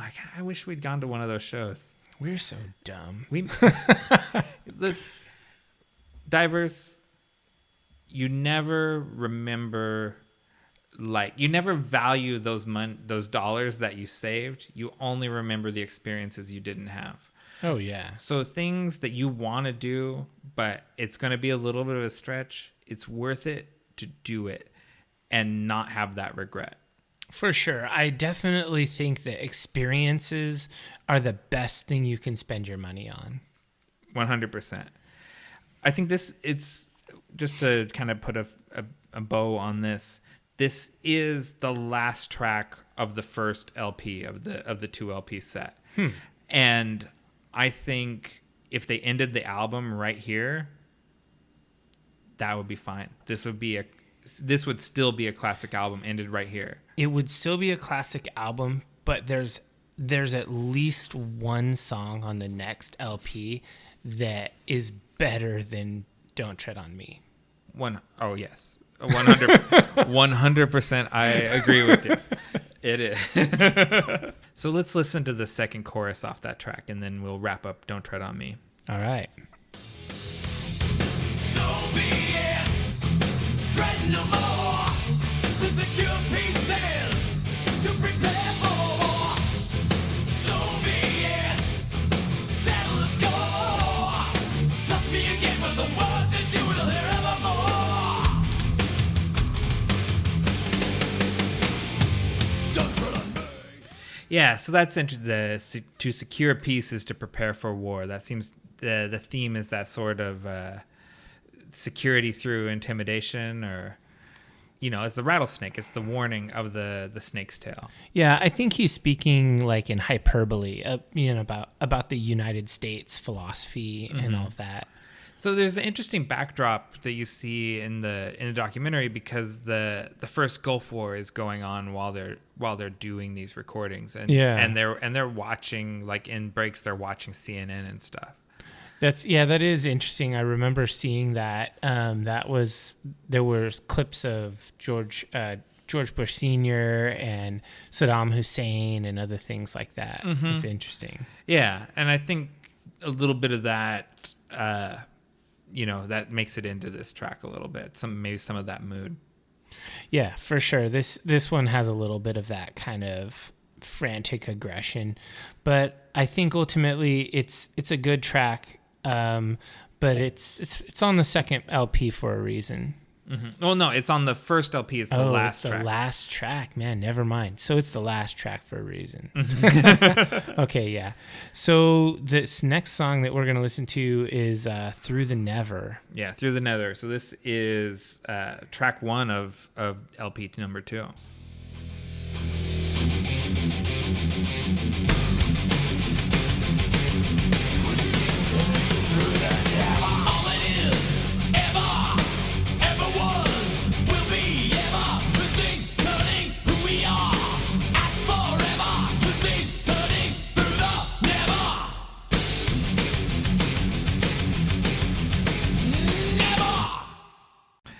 Actually, that was the outro, but it repeats the theme of the intro as well. Well, I mean, the song repeats itself through the entire song. It's an extremely repetitive song. So I've got to say, to me, on like some of my early listens to, up until like I brainwashed myself with listening to the album over and over again, this was a throwaway track. It's grown on me since then, and like now sure. I find myself like really tapping along to it. But on the initial listens, I just thought like, yeah, we could have ended already. Yeah, this track is fast and it's sort of thrashy-ish. It actually has a few moments where Lars is playing fast. He's playing twice as fast. It's the same tempo, but he's playing double time. And so this song lends a little bit of thrashy cred to them. But really, I don't even know what these lyrics are about. This song is just sort of like words. It's just about the earth, right? Like it's about the earth and the idea of the earth like spinning through space, like as fast as it's spinning through space. So I literally know what the lyrics are, but what I'm saying is that they're meaningless. But I don't think that's meaningless. And I even think paired, because it follows up the Don't Tread on Me, which is very much like America. Yeah. This is like the universality song. Like it Through the Never is about globalism. yeah, like it's so it blows it up. Like, and believe me, I know I'm stretching because I've listened to it over and over again and found a way to appreciate it. But I think there is something there. He's saying something in this song, even if it's even if it doesn't resonate as much. So I initially thought the same thing. This is a Cutting Room Floors song. This should have been a B-side. But after listening to it a lot, I also really like it. I think this album needs more quick tempo songs like this. They need a little more old school vibe, and so this was a good include. But I think just like Don't Tread on Me, I don't think this is a shining example of James's best lyrics. No, and I agree with that. Like, I think there's something like there was like 5 singles released off of this album, and then one, Don't Tread on Me, was a radio single, which it didn't have a commercial release, but it went to radio stations. Yeah. And so like 6 of these tracks are singles, and the ones that didn't make the cut as singles, it's very clear why. Yeah, I can generally agree with that. Although I don't know why they released both Unforgiven and Nothing Else Matters as singles when they're both great songs, but 2 ballads? Yeah, but radio loves Both ballads. Radio loves ballads. Like you're just coming out of the power ballad era. Like you gotta remember, because when you look back at the 90s, what it's defined by kind of changes. Sure. In the moment, in the early 90s, think about how big a band Extreme was. Or that's true, because they're nothing now. Yeah, I know, you just totally forget them. But Extreme was huge, and like Scorpions was way into their power ballad stage. That's true. And like those sort of metal bands doing ballads in 89, 90, 91, there's a ton of that on the radio. Yeah, I guess I understand why the record company did that. And I like both of those songs for sure. But we're talking about Through the Never. Do you have anything else to add about this song? There's a really cool stereo effect, like in the, maybe using the word incorrectly, but bridge of the song. Sure. It's another Hendrixy sort of thing. Like when I listen to those old Hendrix albums like Axis Bold as Love or Electric Ladyland, he loves to travel the sound between the left and right channels. Yeah, they have that with James's voice. Yeah, and I like that as a Hendrix fan. Yeah, and it kind of feels like the guitars are slithering through. It's kind of got this interesting vibe. We're back to that snake. Don't step on snake. And I guess my worst lyric of the album comes on this song, which is Third Stone from the Sun. I'm just like, ugh. Who's chanting that at a live show, screaming it out? It's certainly no exit light, enter night. That's funny. Third stone from the sun. I go, like, nobody gives a shit. Oh, he's talking about Earth. Oh, about the global community. we all live on the third stone from the sun. Wow, I feel great now. Yeah, peace, brother. Yeah, whatever. All right. Want to get into the next one? Yeah, let's do Nothing Else Matters. Never opened myself this way. Life is ours, we live it our way. Hold these words I don't just say, and nothing else matters. And I wanted to pull that piece out from the first verse there, because I mean it seems really honest when he says, I've never opened myself this way. I mean, on record, he hasn't. Yeah, this is his first time really singing like that. Yeah, and I just thought that it's just really like it's on the nose. It's like he's going out on a limb here on this song, and he's really feeling like nervous about it. And I thought that was really honest lyric. Yeah, this song in general, it wasn't even supposed to be a Metallica song. This was just James noodling around and kind of singing and coming up with this vibe. And I guess Lars heard him playing it and was like, hey, that's cool. Yeah, Lars is such a little sneak, right? So there's a few times where like there's something that he said, hey, to Kirk, like, hey, this riff off of your tape, this is something we can use. And he's like, Kirk didn't even know. He's like listening to the tapes. So he's recording like just to keep riffs on. Do you think he was sneaking the tapes? Because I know a lot of bands do this where guitar players, like I do it, where you record all these little riffs and nowadays you put them in a folder in Dropbox or Google Drive. But back then, don't you think that maybe that was the purpose? Like, I don't know that he was like literally like tiptoeing around with a mask on, but I think he was just like going into their stuff because they were all sharing this space with each other, and I think he was listening to their tapes and just pulling out things that weren't maybe ready for the group. Sure. I definitely think that Lars is kind of the architect here. He likes to construct things and he's a schemer. Yeah, for sure. And I mean, this song was really good. I'm glad he convinced James to use it for the band. And I like that they added that kind of symphonic part in this song, even though it's kind of buried in the mix. They have a string quartet. Yeah, so there's a version of this that ended up being a B-side on one of the other tracks. Version. Yeah, that has the orchestra out front. But that orchestral arrangement by Michael Kamen, is that his name?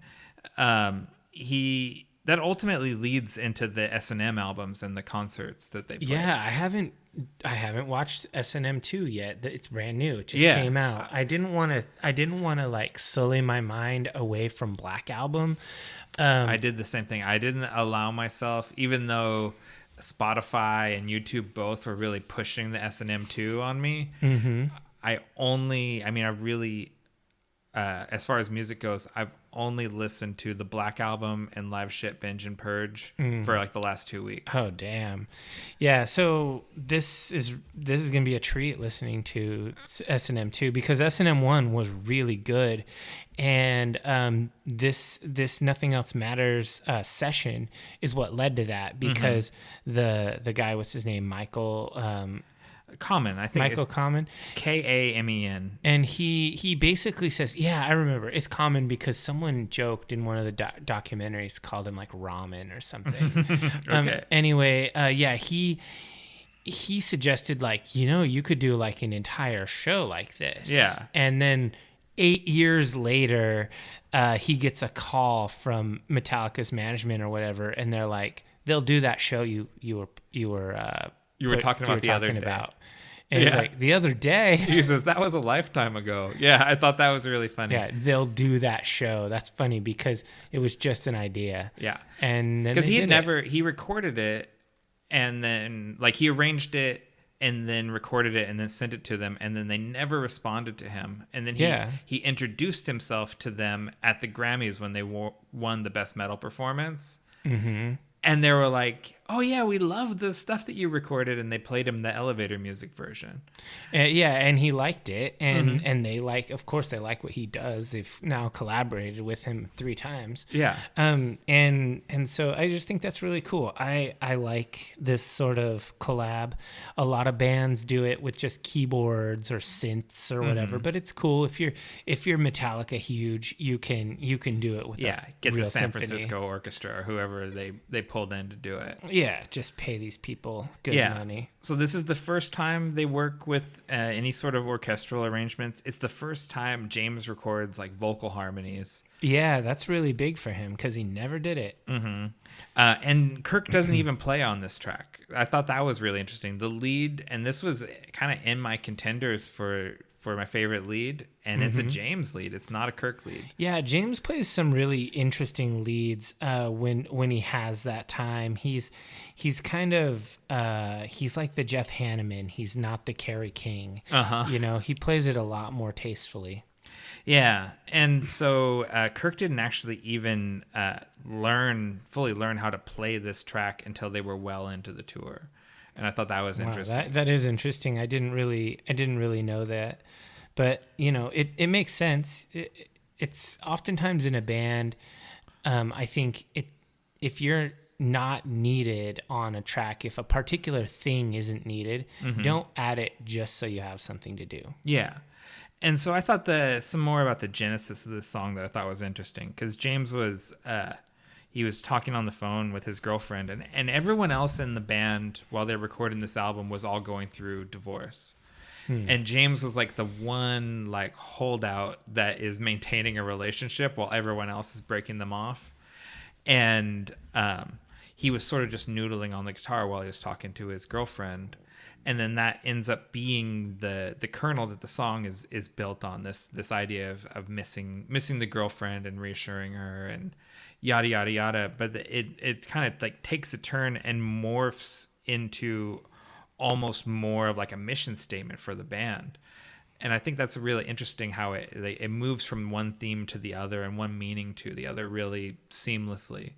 Yeah, it's definitely a romantic song that is fairly understated about how it's romantic, like so close no matter how far. It's clearly about your heart going out to someone else, and I think that it's not completely obvious. I mean, yeah, and there's some other stuff like in the first verse it does seem like it's very romantic, but then in the chorus about like never caring about what other people say and things like that, like that seems more like he's talking about the band, like not just about himself. It's like it's about them and the road that they're on and not listening to haters.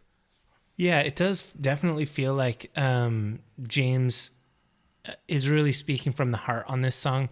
There's a few of these songs where he's definitely giving you his soul, and this is one of them. This is no Through the Never. And he talks a little bit in the documentary about being really inspired by Brian May from Queen, and you know, he goes and plays Stone Cold Crazy with Queen after Freddie Mercury passes. I remember seeing that live. I didn't watch it live. I saw the video of it. Yeah, like I guess that's in '92. So this is 1990 when they're recording it. So it's like he's on stage with his idol just shortly after this. I thought that was kind of just a nice little, I don't know, synchronicity or something. Yeah, that's pretty cool. Did you have anything else to say about Nothing Else Matters? No, I think we're on to the next one. Of Wolf and Man.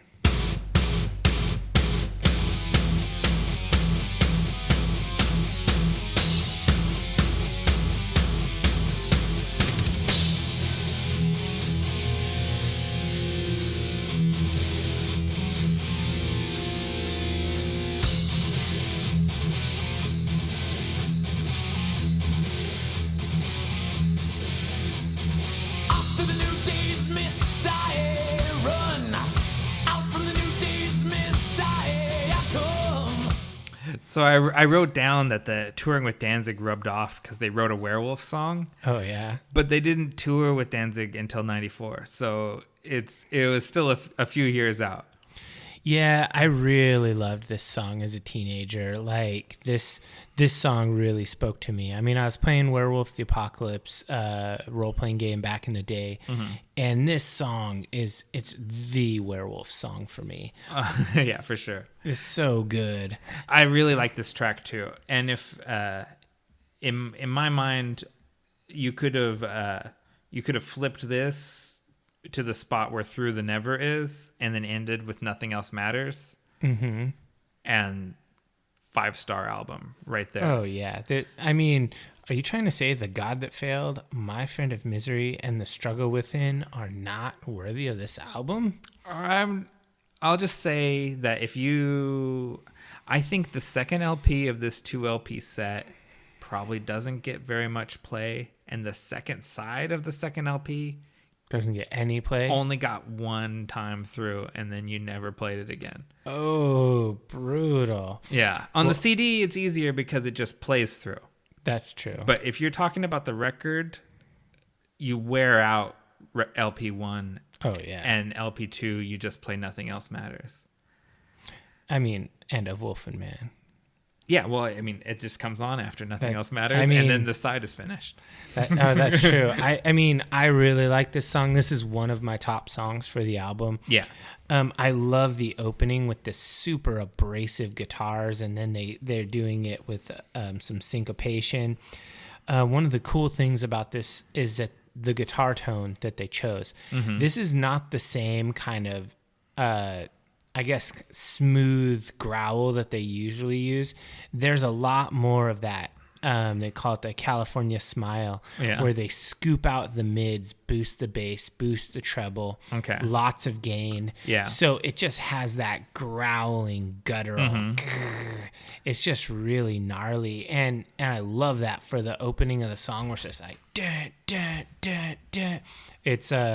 It's perfect. This opener, we talked about playing a different part of this song, but for me, it has to be the opener. That's the best part of the song. Yeah, I wanted to get the chorus, but yeah, he sold me on the syncopated guitar at the beginning, and even though this is another, like, there is layers to this, and I appreciate that it's a werewolf song metaphorically. But really, this is James, like, his mission statement, right? About how he sees himself in the world as a outdoorsman. Seek the wolf within thyself. Yeah, outdoorsman, conservationist, hunter, living off the land. Some of the lyrics maybe don't ring true because I don't know any hunters that harvest the fallen lamb. Like that's literally how a wolf does it, is pull the weakest from the pack, but hunters generally go for that big buck. That's true. But whatever, for the sake of the metaphor, and there's that line, company we keep. So this is me being extra, but there's a movie from the early 80s called The Company of Wolves. It's a werewolf movie. Yeah. That's known for its really gruesome werewolf transformation scenes. And so I put up the YouTube video of the werewolf transformations and listened to the track on my headphones. And chef's kiss. Those go together so well. I really recommend. You are such a nerd. I recommend you do this. Go just find some clips from The Company of Wolves and listen to this song because it's so good together. Yeah, that does sound pretty cool. I'm not sure I'm going to do it, but I might. The thing that really kind of sticks out to me about this song, including guitar tone, abrasiveness, aggressiveness, I think this song could have been on Justice for All. Mm-hmm. I think this was definitely one of the more Metallica songs of this album. Oh yeah, totally. It's a thrasher. And it definitely, it wasn't super fast. The lead on it never gets really shrill and shreddy. It stays mid-tone. It stays kind of in the middle, which is great because this song is growly and mean. It doesn't need to get like that crazy frantic. It's almost like it's seething all the time. Yeah, and it's short and sweet. It's a great song. One of the best. For sure. Okay. Do you want to get into the home stretch, our last 3 tracks here? Yeah, let's go ahead and cue up The God That Failed.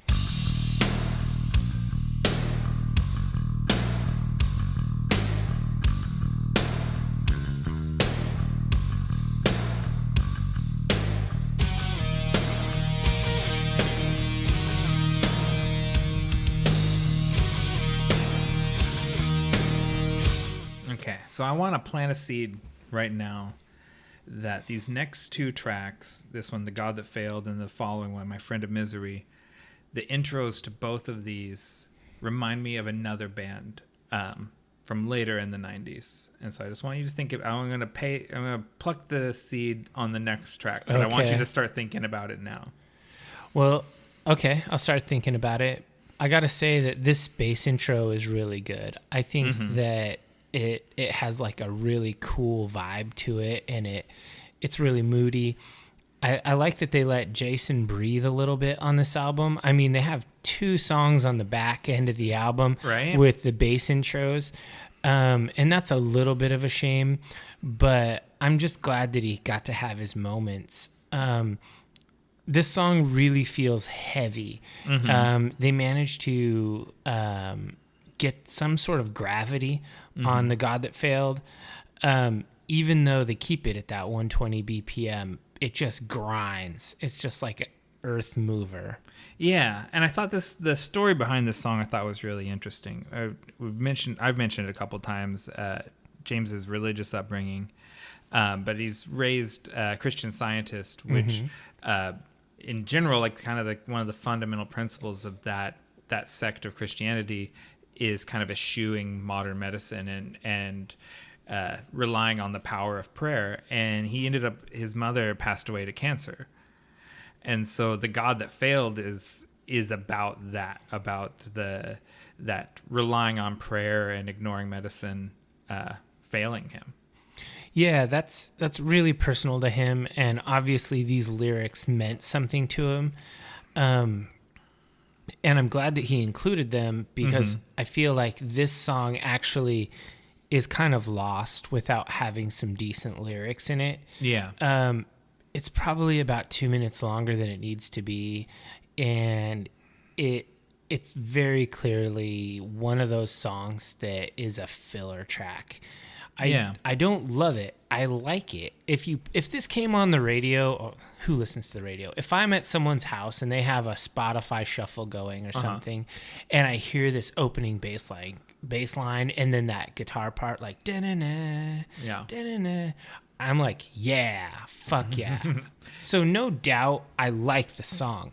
Yeah. But when you're listening to an album of all-star songs, this song kind of falls a little flat. And that's basically exactly what happened with the Black Album next to And Justice for All and Master of Puppets and Ride the Lightning. It's like, it's a very good album, but it's next to some Perfect 10 albums. Oh, we don't use a 10. Okay, point we don't scale. use a 10. We use a 5. We'll say that they are very, very good, and this is just a single very good. Huh. Interesting. Yeah, it's interesting. This song in particular jumps out at me as being sort of a precursor of where the band is headed, because I think this song would feel very comfortable on Load or Reload. Oh yeah, just like Of Wolf and Man could have been on an old album, this could be on a newer one. Yeah, it definitely, there's something about this puts me in mind of like The Memory Remains or some of those tracks. Like it's got a really similar vibe to them. I like that song. Yeah. The Memory Remains. It's a good one. This is, it's a portent of things to come. Yeah, I think this must have been written later in the cycle. I don't really have a whole lot more to say about it. It definitely fits on this album. It's pretty good, but it doesn't stand out. Yeah, and I have it in my notes here, and maybe this is just because I didn't know where else to put this. But James talking about the lyrics, the idea he was going for in this album is like lyrics that all 4 members of the band could stand behind, where they're not just sort of kind of mindless metal songs, and they're not just so personal that they're about him. He's trying to hit this point that there's an emotional resonance that anyone can relate to, and that all 4 members of the band could stand behind.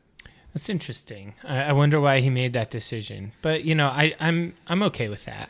Well, I mean, they all stand up there like they're all Metallica songs, right? Like they're not James Hetfield songs. So on some level, if you make some sort of crazy statement, like if Everybody has to own it. everyone has to own it. Like everyone's answerable to it. Yeah, but none of his lyrics up until now have really been totally crazy. Well, that's true. I think that's true. But anyways, that's just how he was looking at it. All right. So do you want to move on to the next song? Yeah, My Friend of Misery.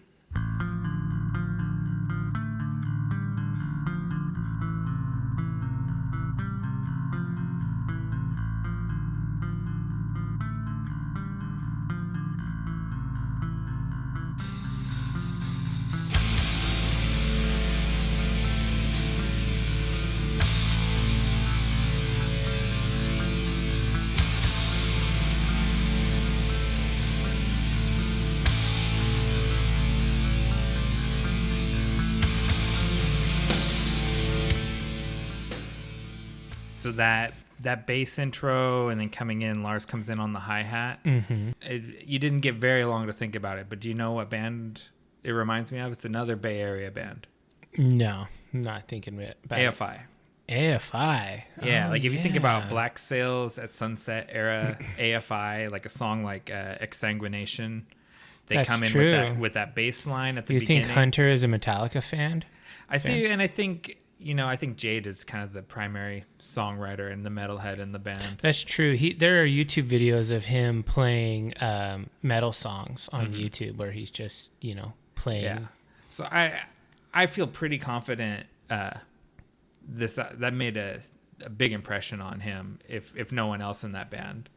And even just like the song titles, The God That Failed and My Friend of Misery, they'll sound like AFI song titles. So, yeah, I think that this is kind of a moody vibe. These last three tracks, God That Failed, My Friend of Misery, and The Struggle Within, very, very much at home on a goth album. If you saw them, it'd be totally fine. One thing I like about this song is that,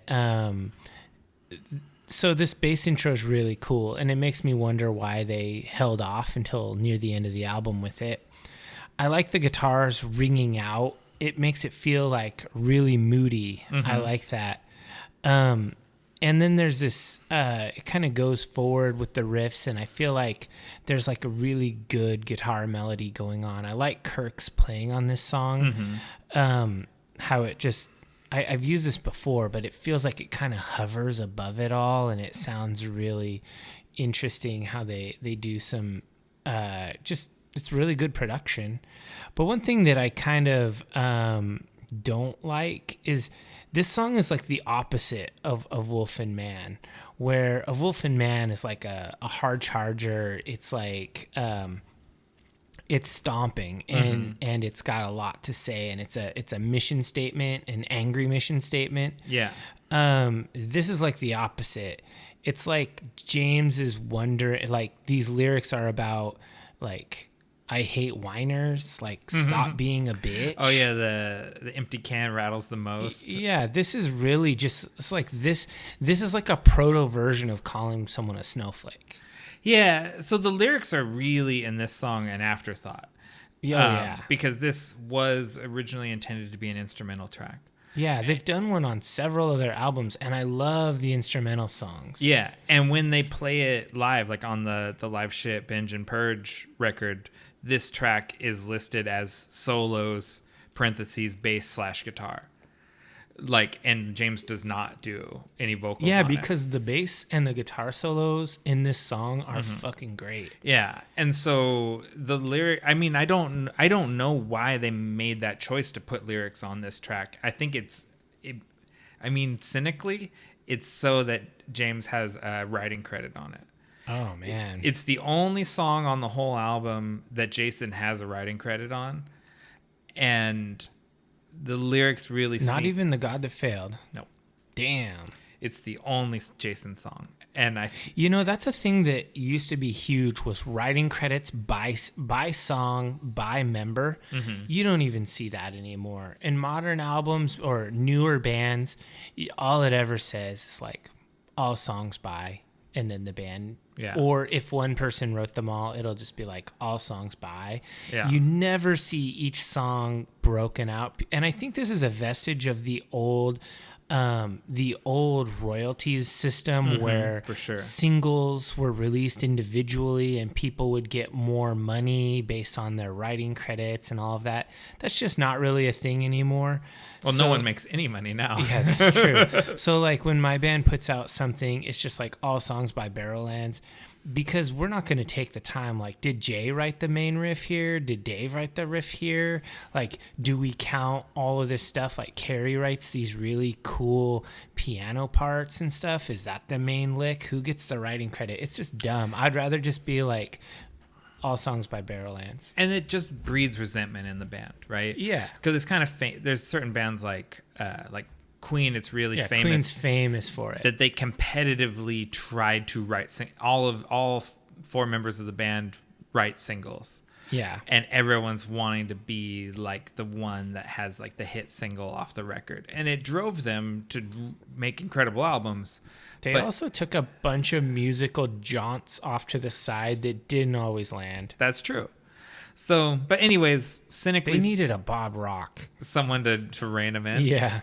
It's not that was not the era of reining shit in. Like that was just going wild. Get how bloated and self-indulgent you can get.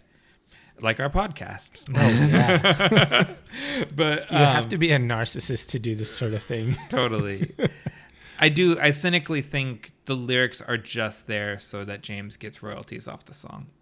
Yeah, I think there are parts on the lead playing that sound so crisp and so smooth. Like, it makes me wish Kirk would play like that more often on other songs. So I wrote pretty good lead, not disc 1 good. Oh, you don't think so? No, I don't think it's no Unforgiven lead. Yeah, it's no Unforgiven lead. It's a good lead. But that lead is dope. Yeah, it's a good lead, but it's not disc 1 good. It's good. I really like it. I like how moody this song is. I don't like the lyrics. Not that it's not that I hate them. It's just that it feels just whatever, tacked on. Yeah, why do you need to say this? Like, I wouldn't say that. I don't care about whiny bitches and squeaky wheels. Just let them, whatever. I will say that on my headphone listen, this song grew on me a lot. It's always been kind of on the bottom of the pile, but it sounded really good on the Bose noise canceling headphones. Oh, maybe I should look into that. I was looking into Pixel Buds, actually. Those look pretty dope. I don't like stuff stuck in my ear. I don't like things pressing on the side of my head. Although I do have some really nice Bluetooth headphones. They're super comfortable. But anyway, the last thing I wanted to say about this is Kirk plays part of his lead in a different style than usual. Yeah. It has a nice staccato part to it where it's got like some nice stops, and it just sounds really cool. So if you're going back and re-listening to this album, don't listen to My Friend in Misery for the lyrics. Listen for the bass opener and the interesting lead, the staccato part near the end. Or listen to the live version on Live Shit Binge and Purge. Oh, yeah, definitely. I'm going to go and listen to that next few days, I think. All right, we've got one left. Final track, The Struggle Within. All right, I'm looking forward to this one, especially because of the opening. Let's check it out.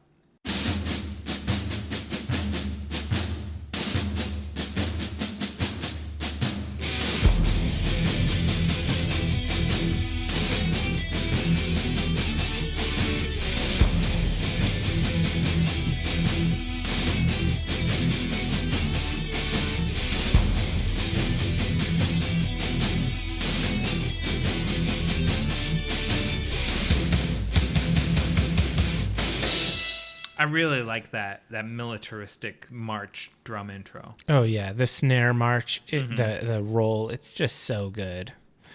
Yeah, it just puts you in mind of, I don't know, like World War II footage or something like. Yeah, it feels really old school. And there are some other parts on this song where I feel like Lars kind of lets it go a little bit, and he doesn't stick with that bass snare plod. He kind of gets a little thrashier, and I feel like the lyrics and the vocals, they follow along with that. James gets a little more rapid fire in his delivery. a little less croony, a little less moody, and it really works for this song. Yeah, it has a cool thrashy lead too from Kirk on this. Yeah. It does seem like these last 3 tracks, if you wanted to try something out, this is where you got to do it. Well, I mean, the album's over an hour. I'm of the camp that I think albums should be 45 minutes or less. 42 to 45 is ideal, because then they fit on one vinyl, front and back, and it's just proper. It's perfect. That's where I like it. Yeah, it does seem, like it very much signals the digital era where albums just get very long. Oh, yeah, they just get huge. And throw on cover songs, whatever. At least there's no secret tracks. Like, oh, yeah. I always hate that. Whoever the first person to do that, it was clever the first time, but then when kind of every band had to put a secret track that was like, there's 3 minutes of dead it's air. like track 99. Whatever it was. Ugh. So annoying. That was lame. So I guess on Struggle Within, this is another one that the lyrics they don't feel really especially meaningful to me. It feels like it's an anthem against laziness, which I guess is okay. I definitely don't feel like James and co are lazy at all. They tour the world. They make these albums, maybe he needed this kind of cathartic release of this message, but this song feels really musical in the beginning. It gets a little shreddy. It's not really that long. It has a nice headbanging moment in the middle, and then it kind of ends. This is just sort of like a mosh pit song. It's a little bit of a throwback style. Like Puppets has some moments that are almost militant feeling, kind of like this, and so I guess it's not a bad song at all. It's better than The God That Failed and My Friend of Misery, but it's not side one. It's not a LP one song. No, and I totally agree. It's not a bad track. I mean, this is literally what I wrote down. It's not a bad track. There are no bad tracks on the album, but the last 3 do not live up to the first 9, and so it just I just feel like there's better ways we could have closed this out more triumphantly, but it has its merits. I totally agree. So I guess we're pretty much on the same page with regards to these last 3 songs. So we agreed that the best solo of the track was Unforgiven. Yeah. What is your favorite song on the album with honorable mention? Oh, with honorable mention? A second one, that almost made it. I've got mine prepared here if you need a couple moments. My favorite track, and this is consistent through many, many listens, it didn't change, is Nothing Else Matters.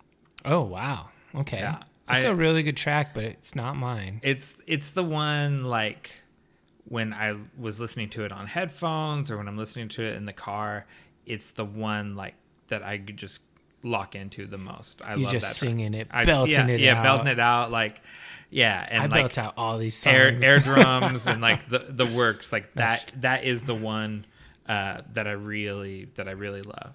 Okay. So what's your honorable mention? What's your It's gotta be Wherever I May Roam. Okay. As my honorable mention. Like, that's the one, like, that's the one I quote. Like, like, when I'm road tripping somewhere and someone else is, like, offering to drive. Yeah. The road becomes my bride. Like, it's like, no, I don't give up the wheel. Like, I drive the whole way. Dang. Okay, so Wherever I May Roam is my favorite. That's my number one. And my honorable mention is Of Wolf and Man. I love these songs. These are my werewolf songs. These are teenage Dave thrashing out. I love these. I can't say enough about some of the slower, more moody songs like Unforgiven and Sad But True and Nothing Else Matters. I like them all. They're great. But these two are my faves, and I don't think either of these were singles anyway.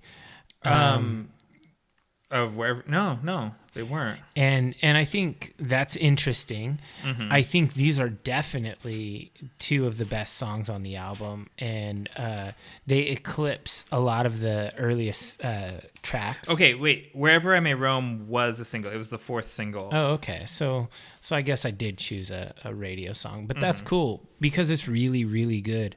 So we've said what our favorite songs are. What is your final thought and rating on this album? Ooh, before I get into that, there's some great B-sides to the singles. Oh. A lot of cover songs and different versions of songs. And I just want you to for a second, imagine we can chuck out a couple of these songs like Through the Never and The Struggle Within that didn't really grab us, and throw in Stone Cold Crazy or Am I Evil or Last Caress, like some of the covers they did as B-sides into those spots. How much more would you like the album? See, I really like all of those covers, but I do not like covers on main albums. I like covers on EPs, live albums, and covers albums. Good. I don't like covers on LPs. Interesting. Okay. That's interesting. Yeah, maybe I knew that. It's a lot of bands like even big bands like Van Halen has like one or two covers every album. Some bands do it like there's a Fear Factory album, and I like Fear Factory a lot. And one of their albums, it has a cover on it, and that's the one stinker. Like it just doesn't go with the other songs. But these are good covers, and they Metallica them up. And they're all pretty kind of foul mouthed, and they're not very friendly. Like I didn't So What is one of the B-sides, and yeah, I'm glad that's not on There's there. no way that they would get 31 million physical sales if you have explicit lyrics like that on here. You can't have Last Caress and get 31 million sales. Maybe that's true. Bob Rock knows his work. That's a fair point. And maybe that has to do with Bob Rock. Well, no, Metallica just didn't put covers on their albums. That's true. They never did that. And I like that. They kept the cover songs separate, either as B-sides or on EPs. Yeah. Or live albums. Like there used to be this Japanese import of a live album that had some rare cover on it. I can't remember what it was, but I was always hunting for that. And it was I liked that back in the day when you actually had to find these find these bootlegs. You couldn't just download it all, or it's all on Spotify anyway. Yeah, not to tangent for too long on these things, but like, so I was record store shopping with my brother-in-law like last weekend, and he found this Bad Brains bootleg that he ended up buying. And then while he was while he was hemming and hawing about it, I was like, oh, on my phone, it's this concert, and like started streaming it. It's when we used to hunt for these $24 or $20 bootleg CDs. Yeah. Now all of those concerts are just like in your phone whenever you want it. Yeah, you've just got it all. Hopefully he won't think we're too lame for saying such nice things about this album. Oh yeah, he definitely scoffed at me for saying we were going to do a podcast about this album. Well, that's fine. Hopefully we convince any of the haters that this album stands alone as a classic, even though its older brothers are amazing in their own right. This one has its own charm. Okay, and so you asked me what I rate this. Mm-hmm. And I say it's a 4-star record, like a 4-star double LP that could have been a 5-star single LP. Oh wow! So I just compared it to what I think are like perfect albums, I guess, because we've done mostly our ratings based on movies, and I consider, for me, Master of Puppets and Ride the Lightning are 5-star albums. And I think this is not quite as good as those. And I consider Justice to be a 4 3/4 star album, almost perfect. This is a 4.5. It's very, very good. Okay. It's a classic, and it's not quite as good, but it's still worthy. So you sound more qualified than mine, but then you still rated it higher than I did. Well, I was rating it against perfect. Okay. Well, so am I, but I think 4 stars. You think what's perfect? What's 5 for you? Am I right on Justice or on Puppets and Ride the Lightning? I don't feel prepared to answer that right now. Oh, you haven't studied? Yeah, I haven't studied. Off the top of your head, can you come up with a 5-star album? I can come up with half a dozen. Half a dozen 5-star albums? Led Zeppelin 4, Over Bergtat, In the Night Side Eclipse by Emperor, De Mysteriis Don Satanas, Mayhem. Am I wrong on any of these? They're all perfect. Do you think Mayhem is a perfect album? That is the perfect second gen of black metal album. Oh, I do like that. I mean, when I think of perfect things, Led Zeppelin 4 for sure. Zeppelin 4 or like the Beatles Revolver or White Album got to be up there. Like I lean heavy into the classic rock. I think Master of Puppets stands with any of those albums. Master of Puppets is so good. It stands with any album. We're tangenting too much. Okay, but that's why I'm saying, at 4 and you're at 4.5. Yeah. So I guess our official rating would be 4 1/4, which is sad because I think this should be a 4.5. It's sad but true. You're fucking horrible. All right, so we'll go ahead and say that's a wrap on the Black Album. Let's take a break and get into our last segment.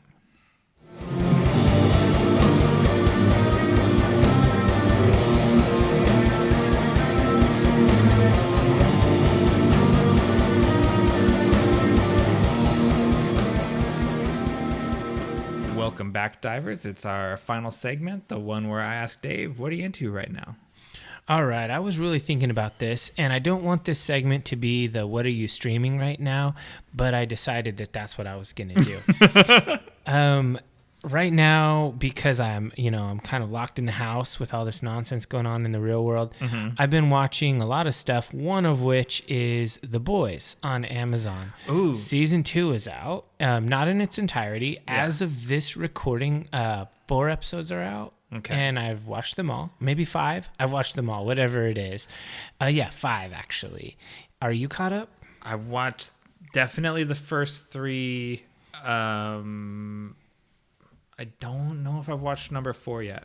They come out every Friday, so it's fresh. I haven't watched the one from this Friday for sure. So its 5th was this Friday. So sort of, if you're unaware, this is a show on Amazon, and it's a superhero show. The premise is that there are superheroes that are kind of corporate employees, and they're doing work and they're under contract, and this is kind of almost a dystopian oligarchy future, which is sort of like if Trump were president and had superheroes in his employment. Yeah. They do bad things and they lie about it, and it's kind of crazy.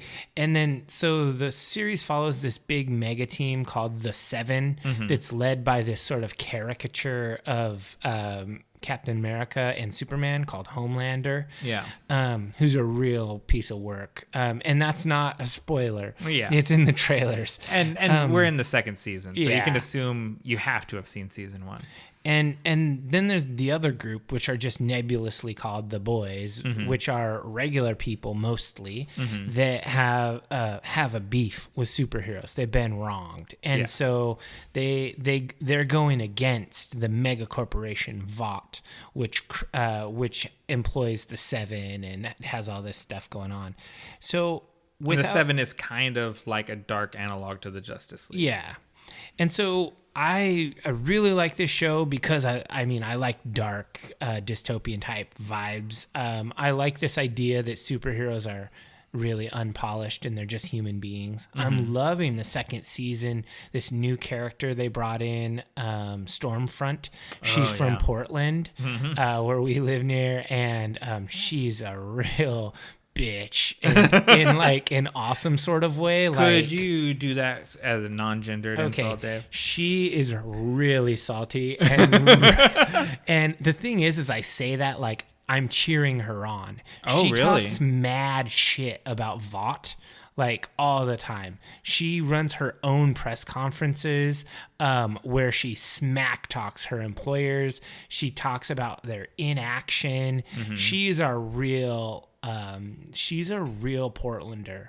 Yeah. So I like her, and she's like totally like I guess she's like a really exaggerated version of that sort of vibe. Interesting, because it's like my understanding, maybe you're a little bit further ahead than me, that she's sort of a takedown on the shallow representation and the way like these people like Richard Spencer, like the so-called alt-right, sort of hijack the veneer of alternative culture to push a hard right racist agenda. Oh, she's certainly doing that, but she's thus far it's not clear what her agenda is, but she's definitely co-opting a rebellious, riotous identity and cultivating these people. And in one of these episodes, she tells Homelander, she says, and this is a total paraphrase, she says,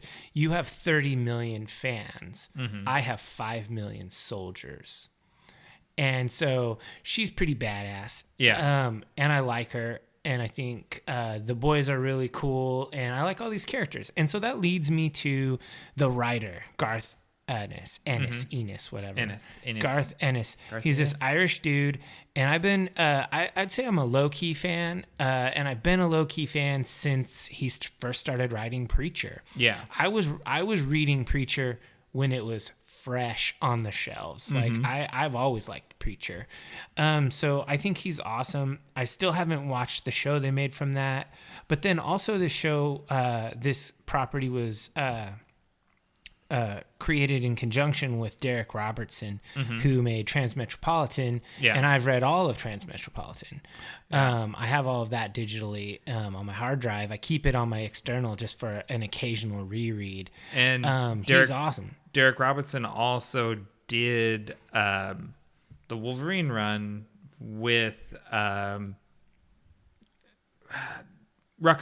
When we talked man. Yeah. You jumped my next point. Is now I'm thinking about getting one of these digital subscriptions to like Comixology or something, just so I can read everything by these guys, because I don't know if I like comics now. Did that happen? I think the thing is, you've always liked comics, just like you like geeky movies and stuff. And then you get burned maybe once or twice, and then you make a grand proclamation. Like, it's terrible. Yeah, and this is just like when you divorced Metallica when Saint Anger came out. You divorced comic books after the Green Lantern movie came out. Oh, that was so bad. Yeah. But here, I will stand by my proclamation about comic books. If they were written by excellent authors, I would like them. Like Garth Ennis. He is an excellent author. I like his stuff. Why do comics have to be crap? You read a whole issue and nothing happens in the plot. It's boring. It's just like a bunch of art candy. And so that's what I don't like about it. If I can read a whole trade, I'm into it, because I can just flip past the nonsense. I don't know why it took me like 30 some odd years to figure out to follow writers and not artists. Oh God, yeah, you have to follow writers. Yeah, because there's a few artists, writers like Garth Ennis and Grant Morrison and all the sort of British invasion writers that came to one of those guys is Scottish and the other's Irish, so they're not British, but they're part of that invasion of writers from the UK and surrounding areas that came in the 80s. Those guys are all really good writers. Even a bad Grant Morrison comic still has something worth pulling out of it. Yeah, for sure. So yeah, there's definitely writers you can follow, and you need to not necessarily follow characters, but to follow the creators. Yeah, like I would follow Rucka, I would follow Ennis. I like these guys. I think I think they're really good. So I'm definitely going to be getting one of these digital subscriptions. I'm not sure which one. I don't want to get like a Marvel only, DC only. For you, Comixology is the way to go. Everyone uses Comixology. DC and Marvel have their proprietary platforms. Yeah. The DC one's gonna fold here pretty soon anyway, and the Marvel one is just Marvel, and that's maybe just a tiny corner of what you're gonna want to look at. So I guess in answer to what have you been into right now, I've been getting nerdy. You're getting nerdy. I like The Boys too, and I just want to say, like, I never read the comics. I probably should. Mm-hmm. I avoided it because I was just totally burned out on the dark deconstruction of superheroes. Like, I loved the Ultimates. I really loved the Authority. I like the Authority a lot. Yeah, and then I was kind of done with that. Like, what else can you tell me about it? But if the comic is anything like the show, they actually did find some more stuff to tell me about it, and so I'm interested. I was looking at they have like definitive editions that are just big fat trades, and I was looking at buying all those, but there's like, I don't know, 6 or 8 or 9, and they're like $25 a pop. I'm like, damn, that's a lot to get a whole stack of them. That's like a few $100. I don't know. So maybe one of these digital subscriptions is the way to go. So how about you? What are you into right now? Okay, so mine is super comic book geeky also. Oh no. It's a podcast. Okay. Robservations with Rob Liefeld. Oh man. Oh, so Liefeld. I haven't thought about that guy's art in a while. Yeah, and so Rob Liefeld was one of the founders of Image Comics. He was a big deal when we were teenagers. Dude, Wildcats. No, Wildcats is Jim Lee. No, Jim Lee. Youngblood was. Youngblood, that's it. Yeah. I had both. Mm-hmm. You're more the Jim Lee guy. I really liked, when I was a kid, I really liked Rob Liefeld. And, he makes stylistic choices that get made fun of a lot in memes. But is he the no feet guy? He's the no feet and the caps tits, like that. If you've seen that picture of Captain America with the impossibly huge chest. Oh yeah. Which gets talked about in this podcast, because I subscribed to his podcast when it first came out because I figured it was going to be interesting, and it's just him talking about the comics industry. But around episode 23, he gets into Heroes Reborn, which was when Marvel basically enticed Jim Lee and Rob Liefeld to, after they've left and founded Image Comics, to come back and relaunch their core books, relaunch Captain America, The Avengers, Fantastic Four, and Iron Man. Okay. And it was hugely controversial, both with the regular Marvel employees who didn't want to get their jobs outsourced, and with the Image founders who didn't want some of their members to go back to Marvel after they'd had a really kind of big divorce from Marvel.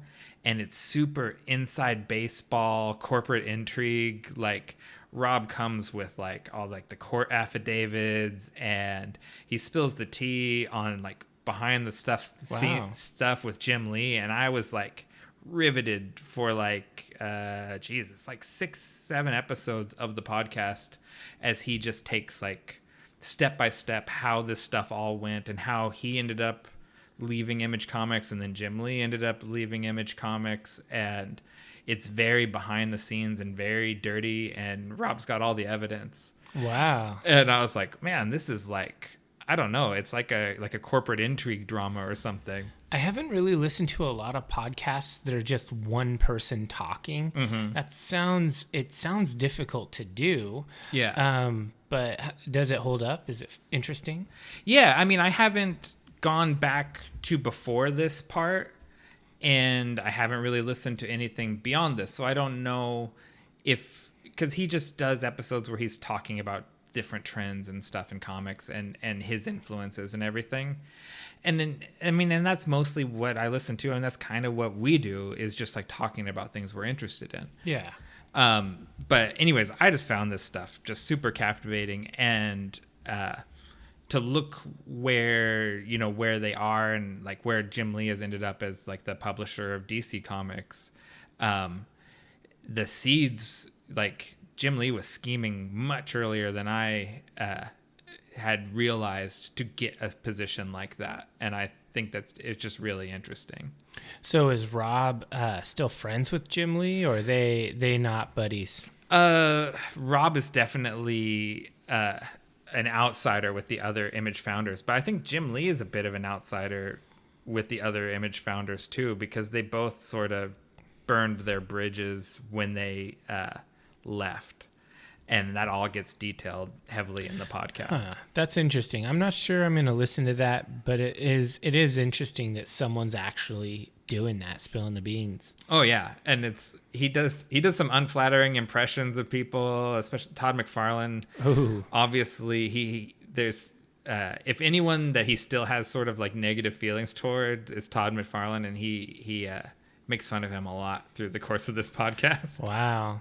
That's funny. Is McFarlane still making comics, or is he just doing toys? Spawn just went like past 300 issues, I think. It's one of the Spawn is still going? It's one of the longest running comics of all time. That's insane, because I remember like they must have printed 1 million Spawn #1s. Mm-hmm. And that was another thing. So Jim Lee and Rob Liefeld, the reason why Marvel courted them back was they still to this day have the highest selling comics for anything, and for Marvel in particular. The X-Men #1 and X-Force #1 are the top 2 selling comics of all time. Huh. And, interesting. Yeah. And then through the course of this podcast, I've learned that Rob Liefeld's Captain America #1 and Avengers #1 are the best-selling Avengers and Captain America comics of all time. So he has some star power. Yeah, he's sold a lot of comic books for them. That's really interesting. So I guess that means we're gonna do our call to action at this point. So I'm gonna ask you all to subscribe to us on your favorite podcatcher and rate us generously. A 5-star review costs you nothing, but means everything to us. You can find us on all social media platforms across the metaverse as Deep Dive the Meta. We're on Instagram, which I prefer, Twitter, which Dave likes, but we're also on Pinterest, which no one likes and no one subscribes to us on. Well, I guess this is really goodbye. Don't say goodbye. Say good journey.